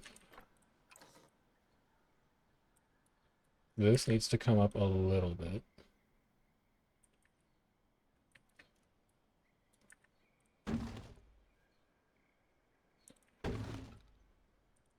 Which also means that this needs to come up a little bit.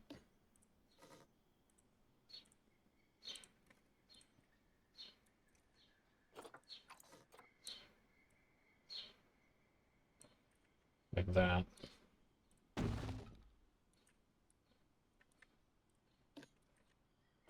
Grab you, angle snap this to 90.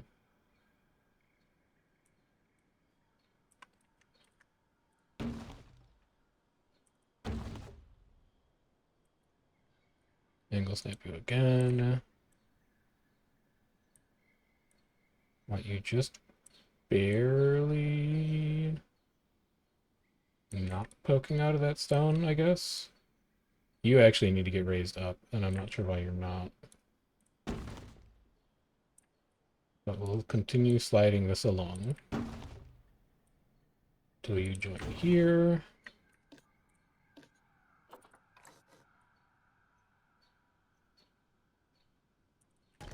There you go. Copy this. Continue moving it up. Push it slightly in. so that it doesn't clip out of the breeze block pillar.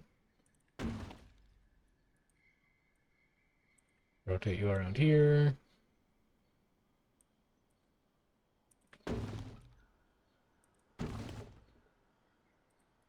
Good. And then the last one is going to go over here.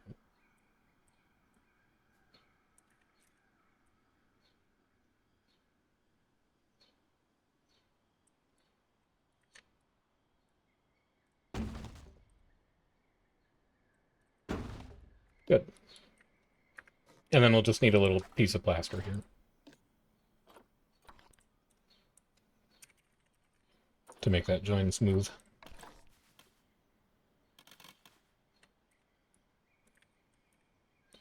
Rotate you 180. Pull you down.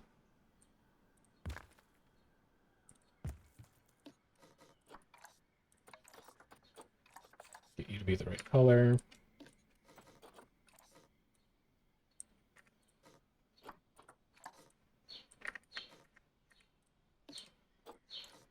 There we go.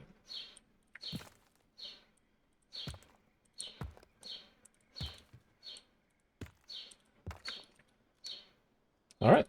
Well, that came together fairly quick. And it looks okay. I don't think I'm like the world's greatest building maker, but I think these are good enough for me to be able to live with them. And in the end, that's what's important. If I can look at it and I can not hate it, then I'm satisfied. Let's give them a little bit more of an entryway here. So, setting aside a couple annoying final tasks, that is Sandcat habitat pretty much done. You can run up to here.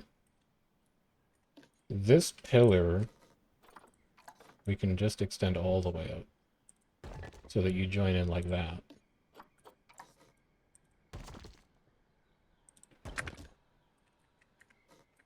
That's your join. We'll have a lot of mesh that we need to put in on this back wall, which is relatively annoying. We'll have a lot of mesh we need to put on this. We'll have a lot of mesh we need to put in on the side. I'm probably going to do this off stream or off camera because, you know, putting mesh in is not super interesting. But let's finish up the rest of the detailing that we have to do here. And also, we really haven't let time run, like, at all. I'm not going to do it that way. Give me one where it's just this group already. Like that. Duplicate.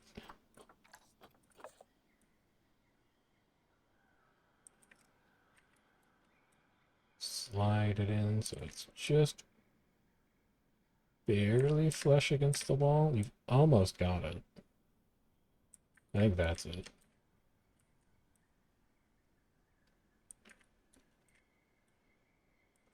And then center it on top of here.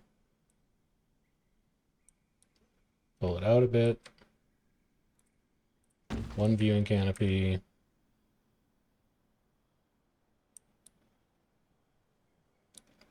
Two viewing canopy.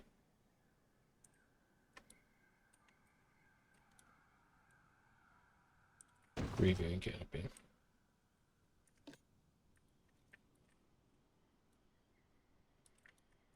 All right, let's let this run for a bit. Still need to do a lot of decorating inside the exhibit. And I kind of want to do the same thing that I did with the Fennec Foxes, where we have like a run in the middle of the exhibit. Also, double check your traversability and make sure they can't get out of this thing. Like that. Because they can climb it. Yeah, okay. So you need to select this whole building.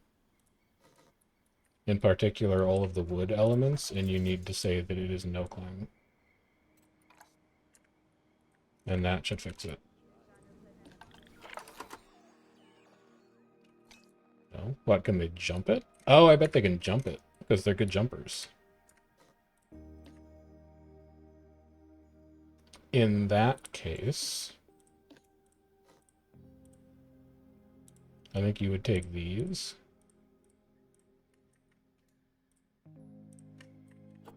Split these from the group. There's no way that's 128 objects. What else are you in a group with?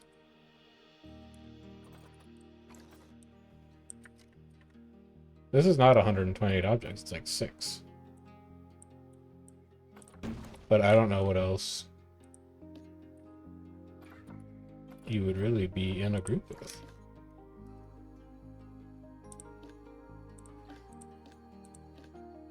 That's very mysterious. Well, what if you were to split the group and then remake it?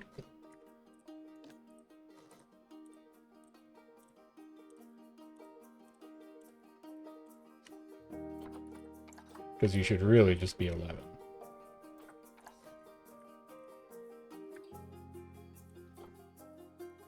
It didn't pull any weird mesh out of position in any other spots, did it? No. That's very odd. I mean, what if you did just make it that tall? No, that looks really weird. You could make it that tall, and that's not too weird, maybe?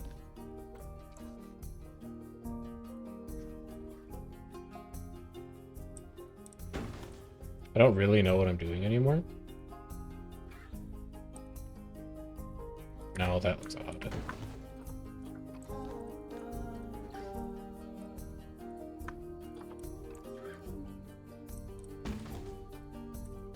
I think the safest way to do this is just like this.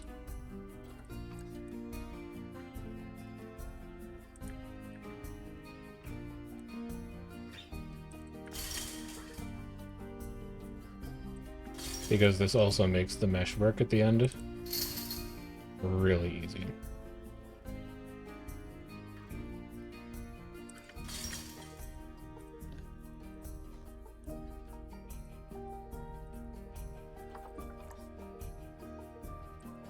Like really, really easy. Can you get out of here now?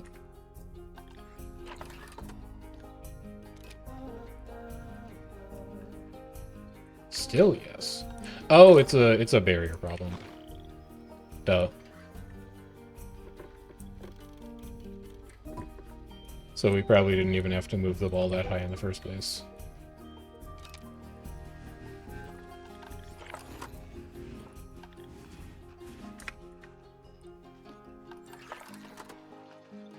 Yeah, okay.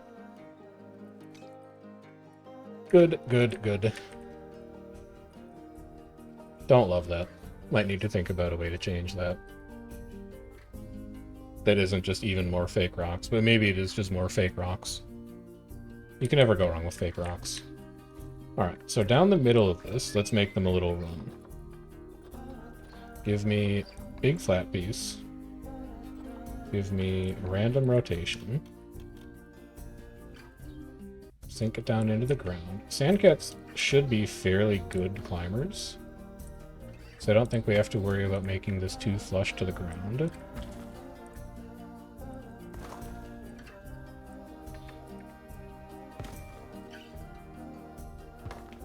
So you'll have a little something like that.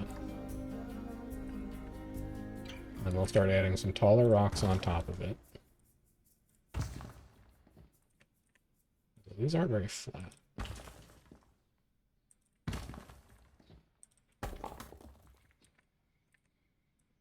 Maybe we can have the front look jagged, and then we can put some more flat rocks in the back.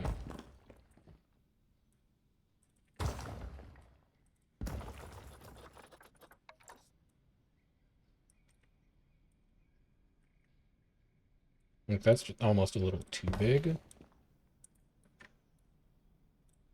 But maybe it'll be okay.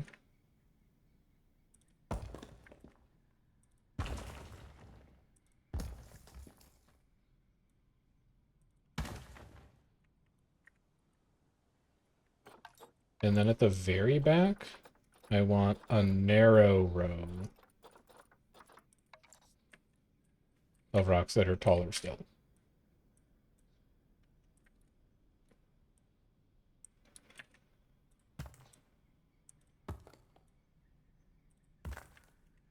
we'll alternate the height of these a little bit.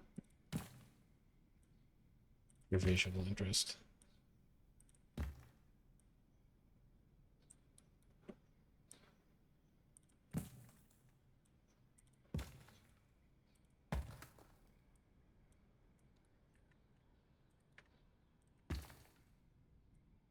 A lot of these rocks are probably going to be hidden by the terrain when we pull the terrain up, but that's okay.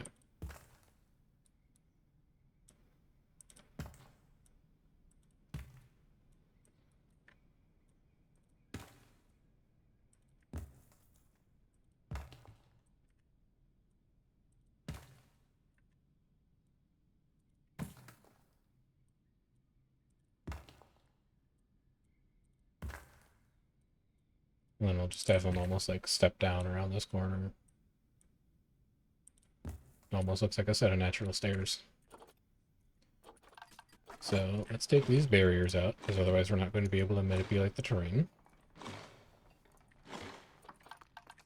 Terrain, pull up until we get level with the rocks.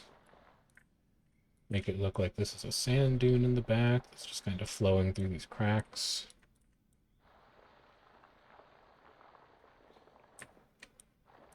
It slides down around this way. And then we'll do some fill in the back here as well.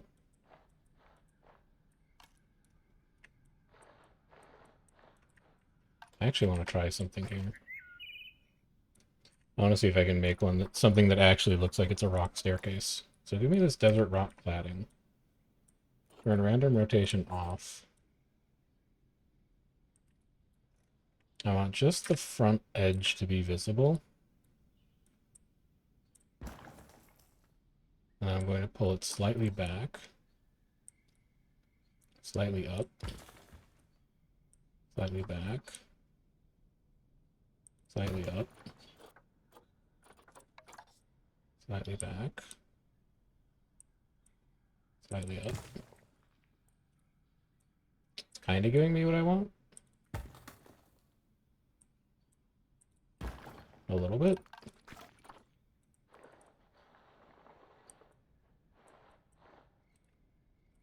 Looks okay. It's kind of what I was going for.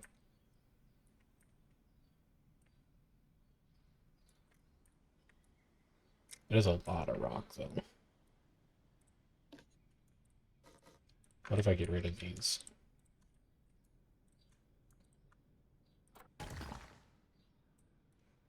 I think I can make this work.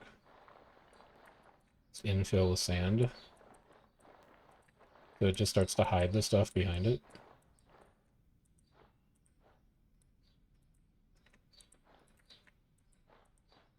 I think that's actually much closer to what I was envisioning. Oh, I like that a lot more. Yeah, that was the right call. It just looked a little too rocky otherwise. And then let's get some extra color in here.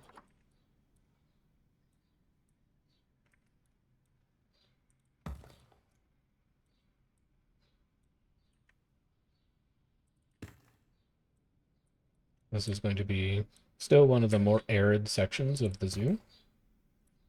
So we want it to have that high desert feel.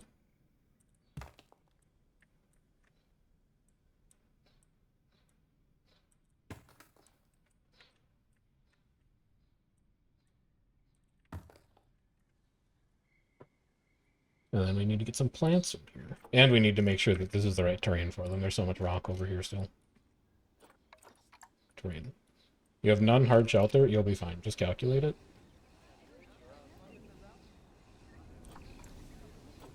What do you mean you can't calculate it? You're fine. You have no escape points.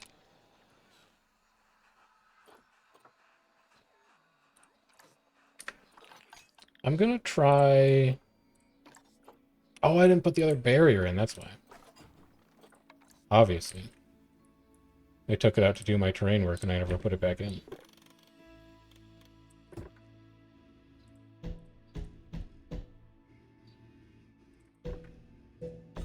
There we go. I need to rename you now, or do you still remember who you are? You remember. Vet research is complete. It's going to be for Fennec Foxes. Fennec Fox 1. I'll come check on you in a second. I just want to finish up my sand cakes here. Now, what's your terrain like? A little low on sand and a little high on rock. Okay, then I'm going to change your outside to more sand. In fact, I'm going to change your outside to all sand, and then I'm going to run rock underneath the rocks at like 30. Just to make it look a little more broken up. Plants? You really don't mind plants. That's great news for me. I'll give you a couple bigger trees. And never mind a Sudanese frankincense. We want it to be just under that netting.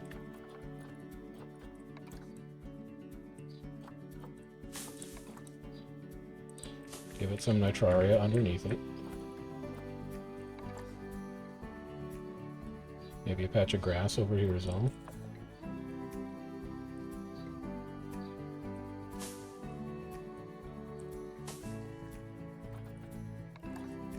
A little tiny quiver tree.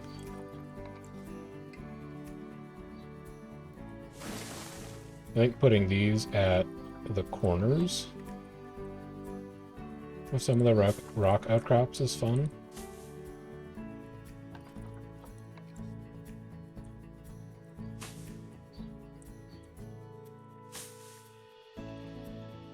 And then I want a lot of nitraria along the back wall.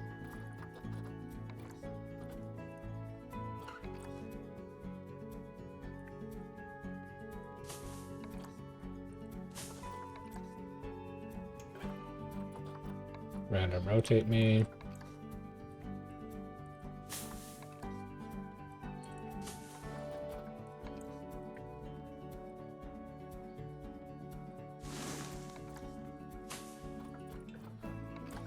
Use some drain grass as fill in between them.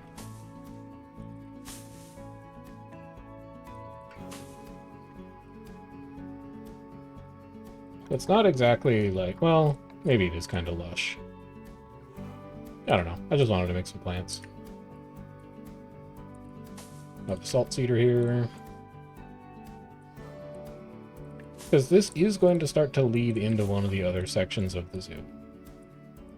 So it doesn't need to be full arid.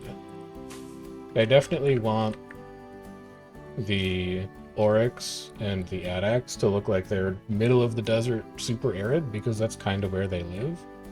But this may end up leading into like savanna trails, or it may end up leading into Horn of Africa, or it may end up leading into other stuff that is considerably more, I don't want to say verdant, but has like more plant growth than you would expect to find in like the actual Sahara.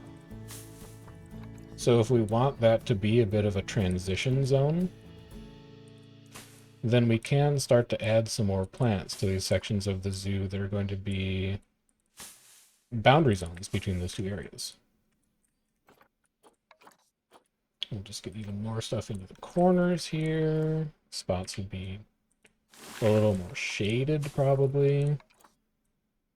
Plants would have an easier time, you know, collecting dew, or at least staying out of the sun at these points, I would assume.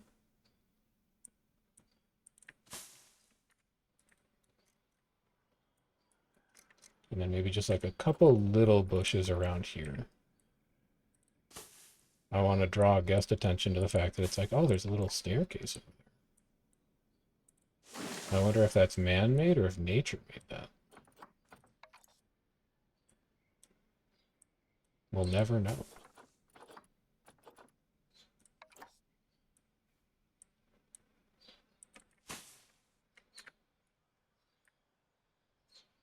All right. And then how are you doing for enrichment? Do I know any enrichment items for you? You could have a, but do you need climbing space? Like, I know you can climb. You don't need to climb. It's interesting that I could give you climbable anyway.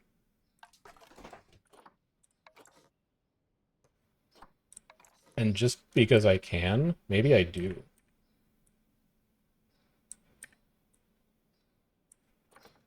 Can I get one smaller? Oh, a natural branch would work fine.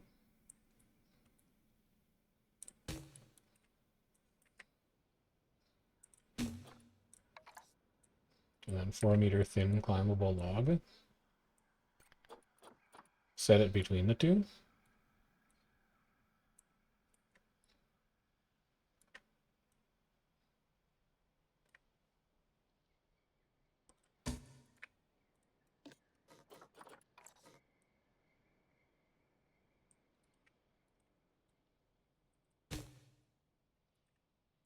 And then maybe give them one more of these.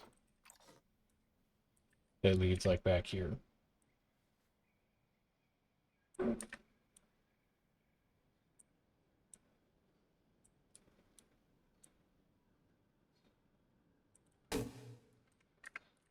Yeah.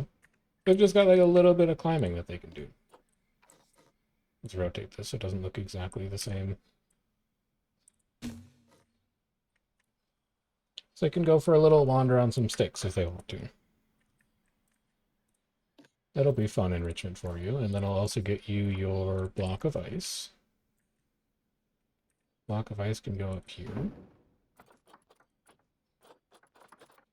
I don't want to give you a scratching tree because I don't want a tree like that to be in this exhibit.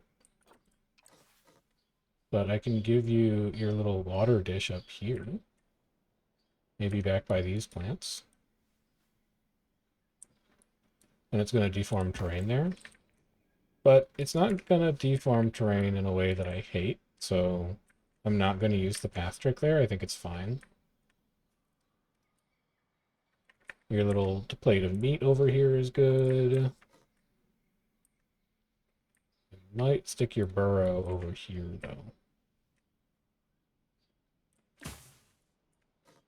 And then give it a little more plant life next to it to kind of disguise the fact that it's there. So that you can feel like it's a nice private place.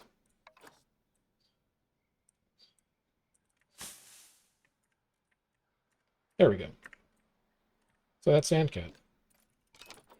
Let's see how they're liking things. 616 out of 264. That's plenty of room. All kinds of navigable space.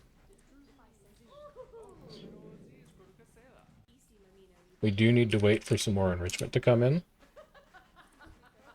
But we're not quite ready to research the Sandcat yet. We also need to go check on Fennec Fox to see what enrichment item we got for them.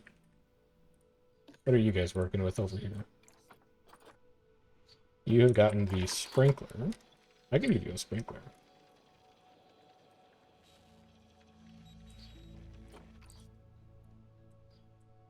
Maybe not exactly there, because it probably conflicts with your food dish.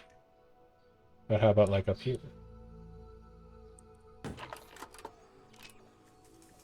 You like that? You've got a little bit of water to play with.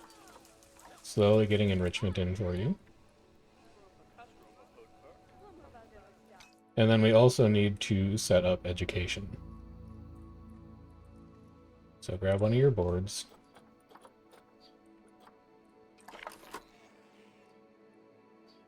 It does have the speaker. Okay, good. That's what I wanted to check.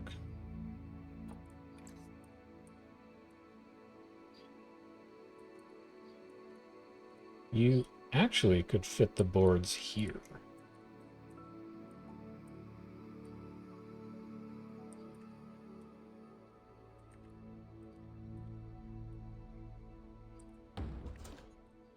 You're not Fennec Fox, though?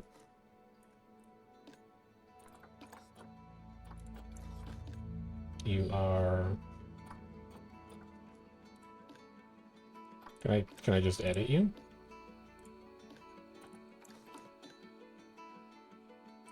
Habitat information board 36. Total objects 2. What is your second object?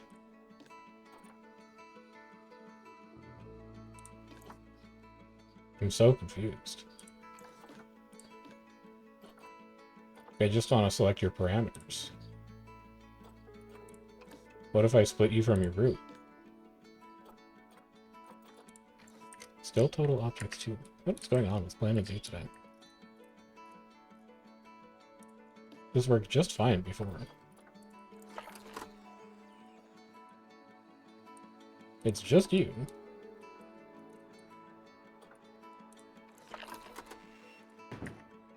If I duplicate you, you're still 2 total objects. That's so weird.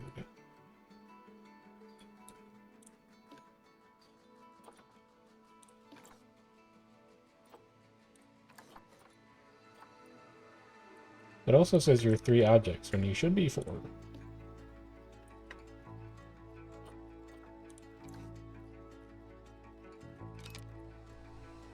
What if I let you run for a bit? Total objects 3. You know what? I'm going to try and reload really quick, and we're going to see if that fixes it. That's a very odd issue that I have not seen before, and I'm not entirely sure what's going on, but maybe a reset will fix it.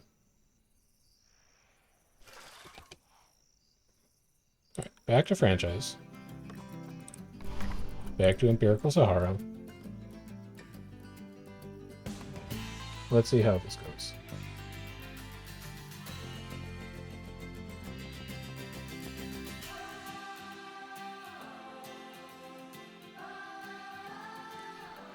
There we go. Alright. Sometimes a little reset is all you need. So this is going to be wide sandcat.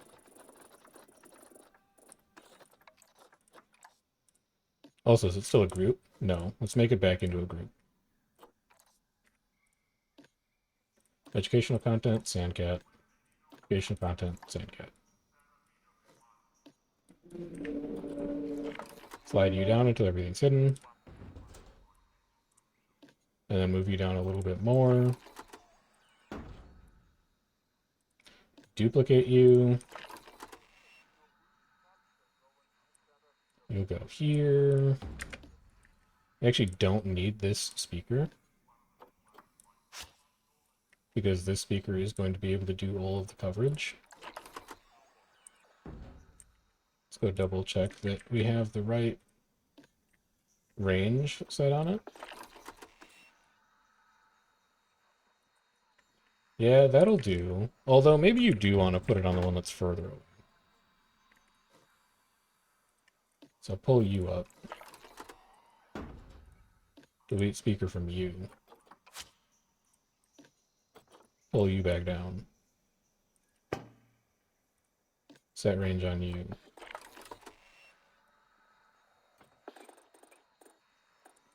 To about there.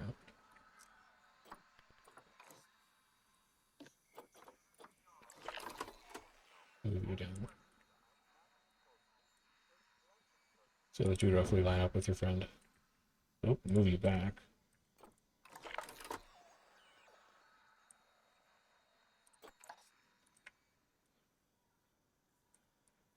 I do like when a little bit of the metal pole is showing, because then it's like it's actually attached to something.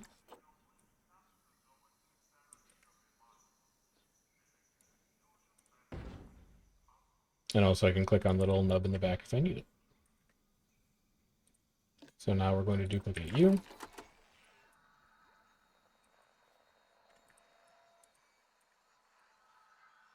How do we alternate over here? We do light, blank, board, blank, light, roughly. So light, blank, board would go here.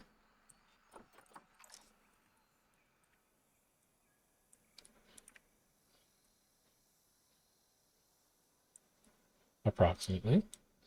Bring it down to about child eye level, so that children can read as well.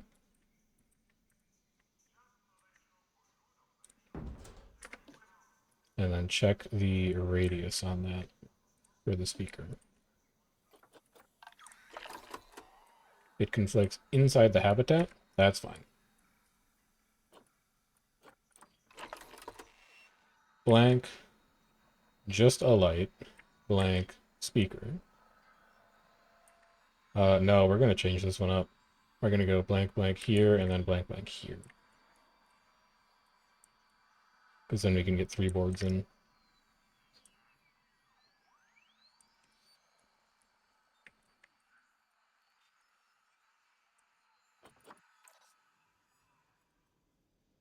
you're gonna come down to... No, you want to be like right on the whiteboard. Right about there. And then we'll do another one here. And this one, I'm pretty sure we're going to turn the speaker off. Because otherwise the radius of the speaker is going to conflict with everything else. Yeah, brutal. Alright, so for you, pull you up.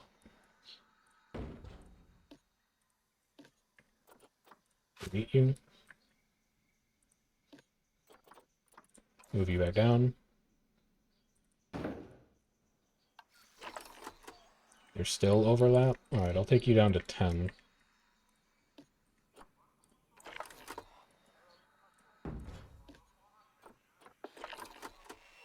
Take you down to 12.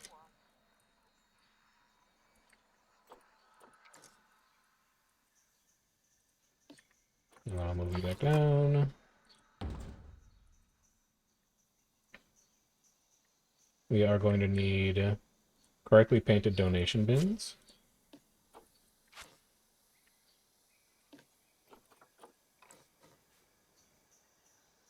We'll do here, here, here, and then you can go. This corner feels very sparse.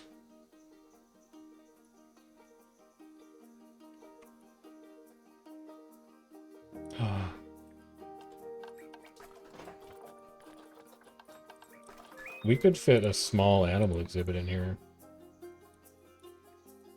Like this.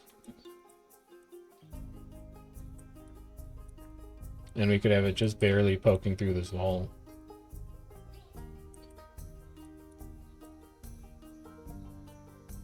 It would take so little work to get that to fit, and then on the inside we just add a false wall here.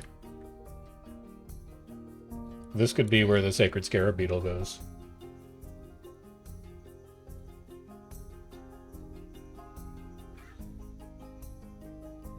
I really like that. Let's earmark that for next time. I don't want to do that right now. But we'll earmark that as something that we do in the next one, because I think that would look really cool. What else do we have left to do for this one, though? I don't think we have much left to do except to just let it run. You're still in the work zone, right? Yeah, still in the work zone.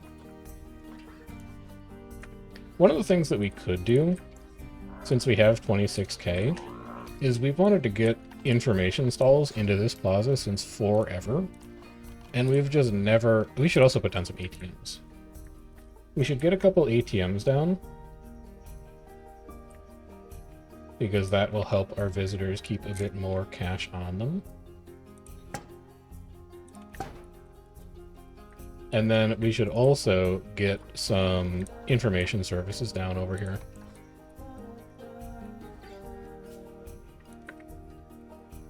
Are you lined up? Yeah, you are. So we could go information, gap, information. I don't think we have merch available. We do have merch available, actually. Never mind then. We'll do Looney Blooms, and then we'll do second information. And then let's get this group to go exactly where we want it to go.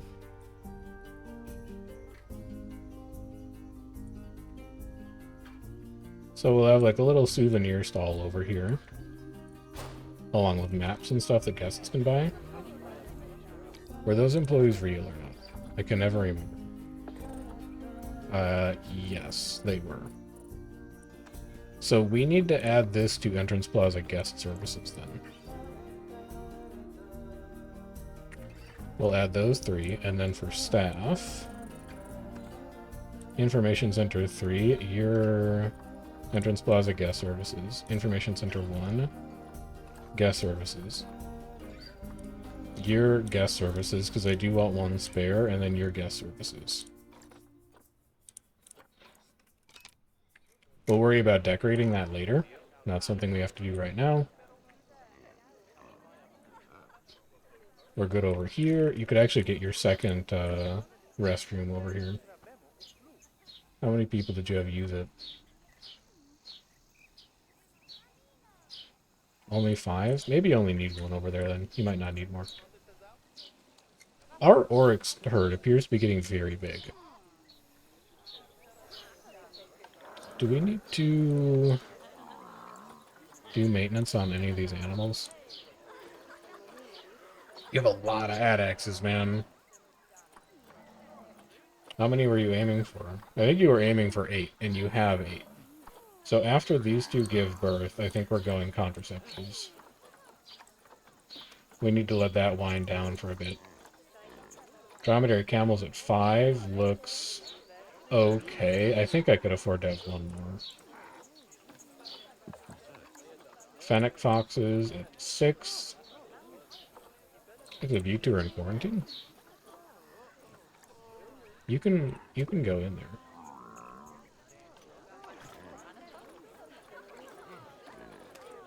Sandcat, but you're elderly? I need to get 2 more sandcats. Animal trading. I need younger sandcats.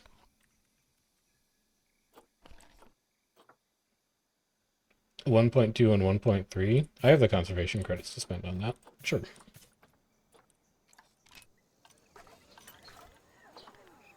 So you, I'm going to rehome. You can go to Animal Hospice. Sharif, you're old. I'm gonna just quick trade you for money.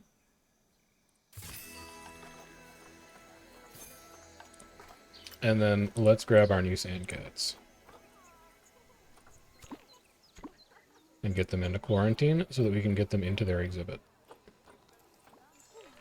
Because otherwise this is just gonna sit here empty.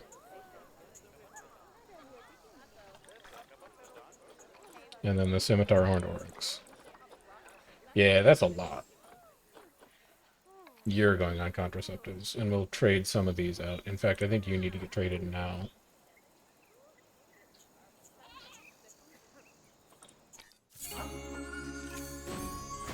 Good. Those are actually somewhat profitable at 56. Those are decent trades. So that'll give us a little bit of income of conservation credits. Of leaf bucks.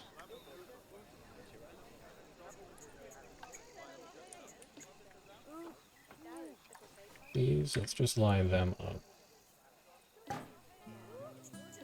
And then you, let's move you here. Did you move your spurred tortoises in as well?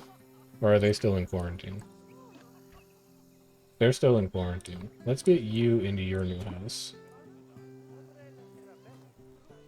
And then you also need a female. You wanted like 3 female spurred tortoises.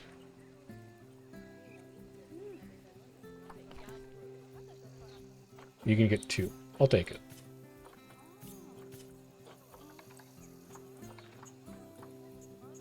You also go to quarantine. That's going to be the addition of 1 more animal to take care of.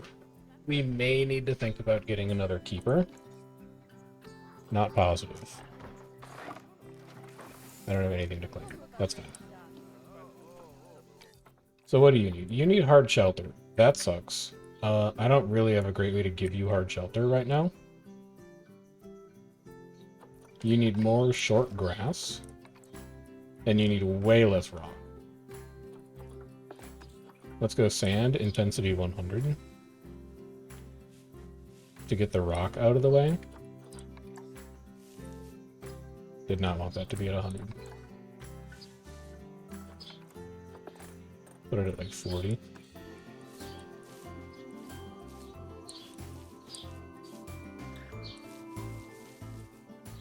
Give him something like that. Enrichment, do I have anything for you? I have a bunch of stuff for you. Here, you can have a burrow. That will take care of your hard shelter. You can have a water pipe.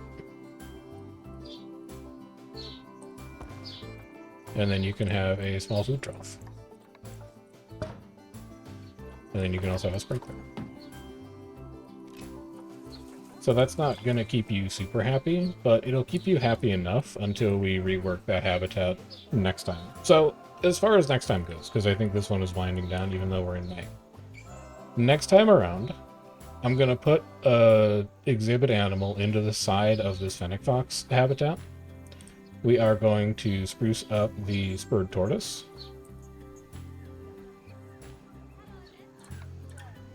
And depending on how much time we have, we may also give a shot at redoing one of the food courts again. But the sandcat habitat was the last major habitat that we needed for this section of the zoo. So we're starting to wind down the number of things that we need to do in this portion of the zoo until we're ready to move on to the next one. And I like the way this is turning out. There's a bit of decoration we have to do over here to fill in some empty space. I don't think this is going to end up being where the Sacred Scarab Beetle goes. We may put like the Desert Viper there or something else. We need to build out staff facilities through here. And in fact, what I should probably be researching for mechanic is staff shops. Or the staff buildings, rather. And I'm going to... Mariana, stop that. Start researching staff facilities instead. I want to get access to things like big research and big vet keeper.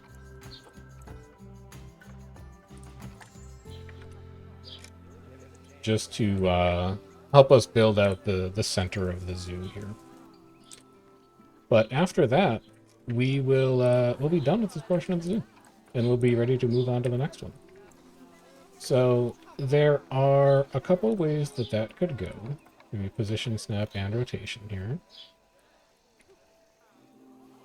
And I'll run them down for you now, because before too long we're going to have a community poll go up. And the community poll is going to dictate which of these we actually end up doing. Option 1 is going to be the section of the zoo that's behind this one. Over... It's also vet research done. Yeah. Fennec Fox 2. Did you get anything new? What do you have that's new? Anything? Because your enrichment is still pretty bad. Curio ball? I can give you a curio ball, sure. We'll stick it way over here. Oh, and also a bamboo feeder. That's nice. Why don't you put a bamboo feeder up here? And then I'm going to move your meal tray.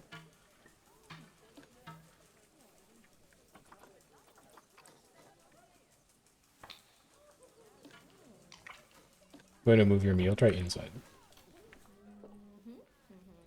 You can eat meals in here. So outside is only enrichment items. Inside is where you'll have the random stuff that keeps you running.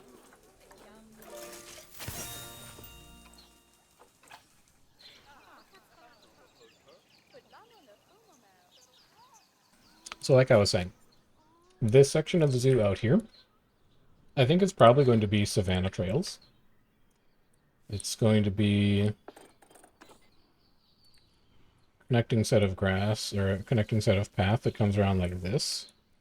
It's going to be like African wild dog here.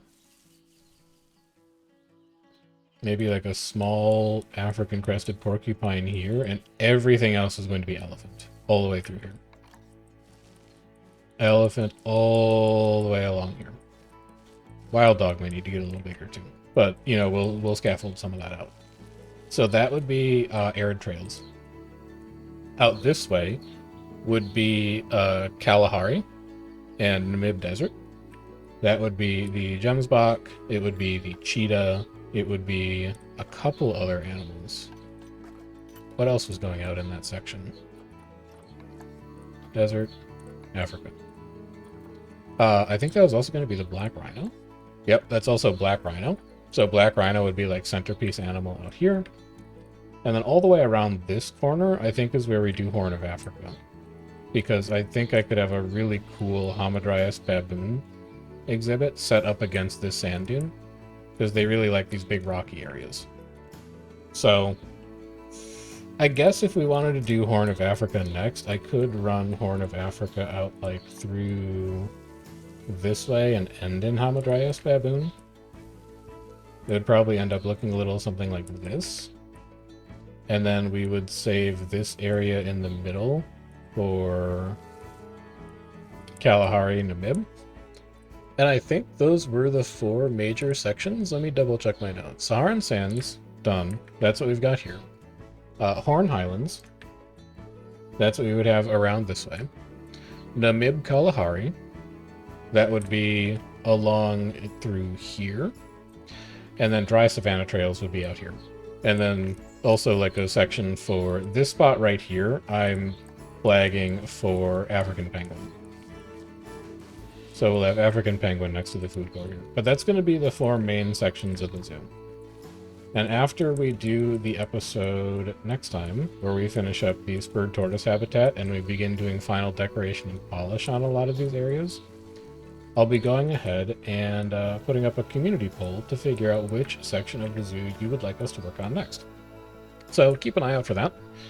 One of the best ways that you're going to be able to know when that community post goes up is going to be to subscribe to the channel and to make sure that you have notifications turned on. Also, if you have any feedback on how we've been approaching the zoo so far, or whether there's any particular project that you would like me to take on in terms of the final spruce up and touch up for this area over the next episode or 2, make sure you leave a comment for that as well. Otherwise, I think we're just going to wind down year 7 here and see how close we can get to repaying our $50,000 loan. But finances seem like they are looking just fine. We still have $44,000 to repay. Currently have 35, but we're turning great profit last year and this year. Our donations have definitely increased after adding the animal speakers. We're up like $2,000 extra after putting those in. Although 2 years ago was a really nice donation there. People gave a ton of money to... well, 2,000 more to Adex, 500 more to Sandcat. They gave double as much to the Oryx. Interesting. Adex cleanliness is a disease risk. Okay, yeah, that's pretty bad. Let's take a look at our staff and see who needs help here. We have 3 keepers. All of them are at high workload. We're good on money. I'm gonna start promoting them. We'll take you guys up to 2, and then I will also give you 1 more keeper. I would really like to make sure that the park stays clean. So let's go ahead and set you up in Arid Sahara Animal Care. See if you can't get that exhibit cleaned up. How's the rest of our staff looking? We have 1 high workload vet. That's probably the person doing research. We have 2 high workload educators. Also, you didn't put down an education talk point for your friend the Sandcat. So you should do that as well. That can go right over here. Sandcat. This is Sandcat talk. I think that's the naming convention I've been using. Yep, that's the naming convention. And then timetable. There's a way that I can do this through the overview. We should learn it. It's probably under education, animal talks, February, October, August, March, June. February. Let's move that to April. February, March, April, May, June, July, August, September, October. So we would need this one in December. Just to keep them spread out evenly. And then we'll go ahead and add you to work zone. Arid Sahara Animal Care. Gotcha. We're also going to take a look at our educators, and we only have 2, so you 2 definitely get promotions, and I'm going to hire a 3rd. And it wouldn't surprise me if we need a 4th. But we'll run with 3 for now, and we'll see how they look next time. How's other staff doing? Mechanics are fine. Security guard is not even high workload. We have 3 high caretakers and 1 that's efficient. both in guest services are high, and Arid Sahara guest services is also high. I will promote all of you, and then I'll get 2 more caretakers. One for Entrance Plaza guest services.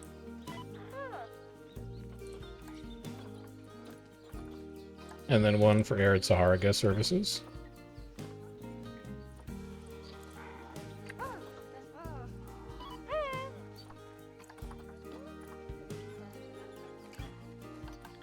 And then how are the vendors looking?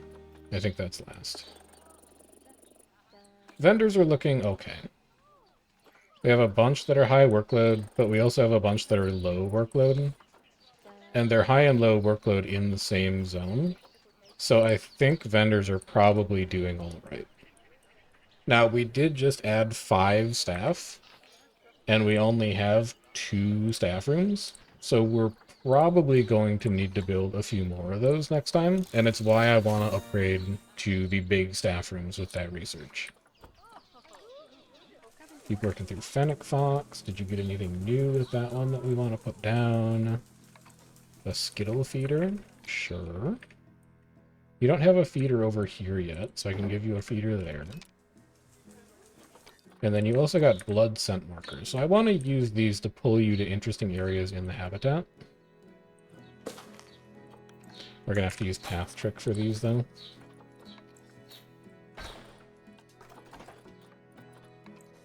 So blood scent marker up here. We'll have you come and visit the front a little more often. And then blood scent marker over here will make it look like you're coming to inspect these plants. And then this is also just lots of toy enrichment for you.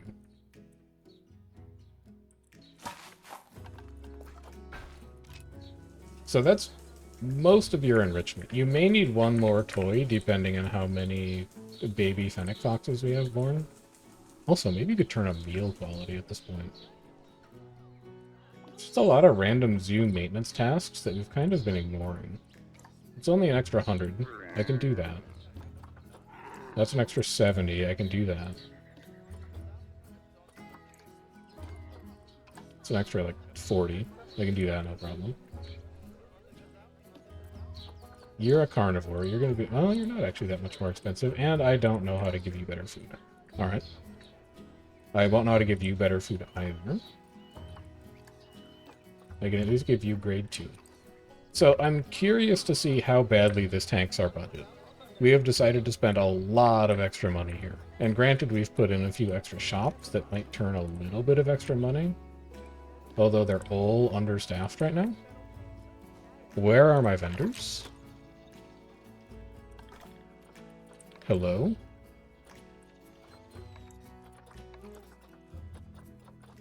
I mean, you're in Entrance Plaza guest services, right?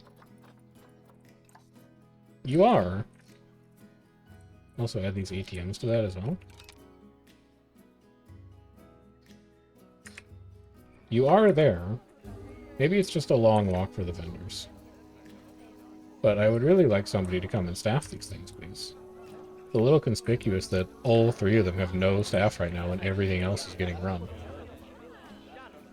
Oh well, I'm gonna hope that that sorts itself out.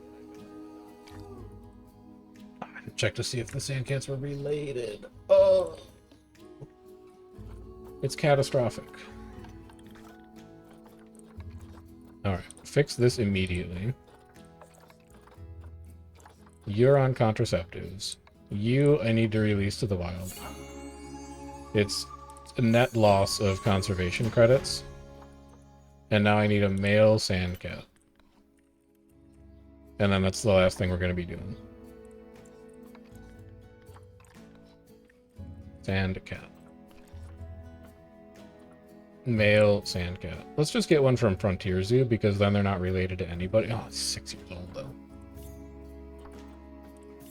Yeah, these are all from the same place. They're all going to be related. Alright, I'm going to have to get an old sandcat.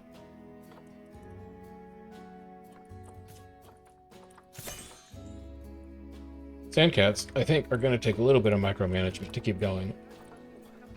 Because they age fairly quickly.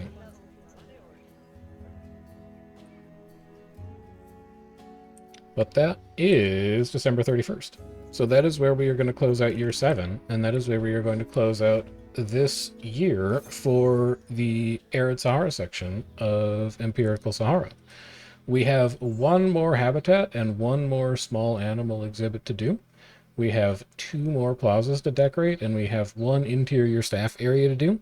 I'm going to try and get all of that done in one episode, but it's going to be a lot to fit into one, so it may end up taking 2. And then we're going to be moving on to the next section of the zoo. I'm really looking forward to filling this section out with decoration. I think it's going to help this whole area feel a bit more cohesive. So I hope that you will come along for when we do that. If you want to know when that video is going to come out, I definitely recommend that you subscribe to the channel, make sure notifications are on, as well as join my Discord if you want pings for when these are going to come out in the future. And if you have any feedback on some of the final decorating tasks that you think we should undertake for the Arid Sahara section of the zoo, feel free to drop them in a comment and let me know. There's a lot of random stuff that we still need to put in here that's going to help with the zoo overall. Things like conservation boards, things like habitat webcams to boost marketing, extra ATMs in some of these plazas that are a little further out. And if there's anything else that you can think of that you think I'm liable to forget, definitely let me know what those are so that we can get them added as well. But until then, I've been Chef, and I'll see you in the next one. Take care.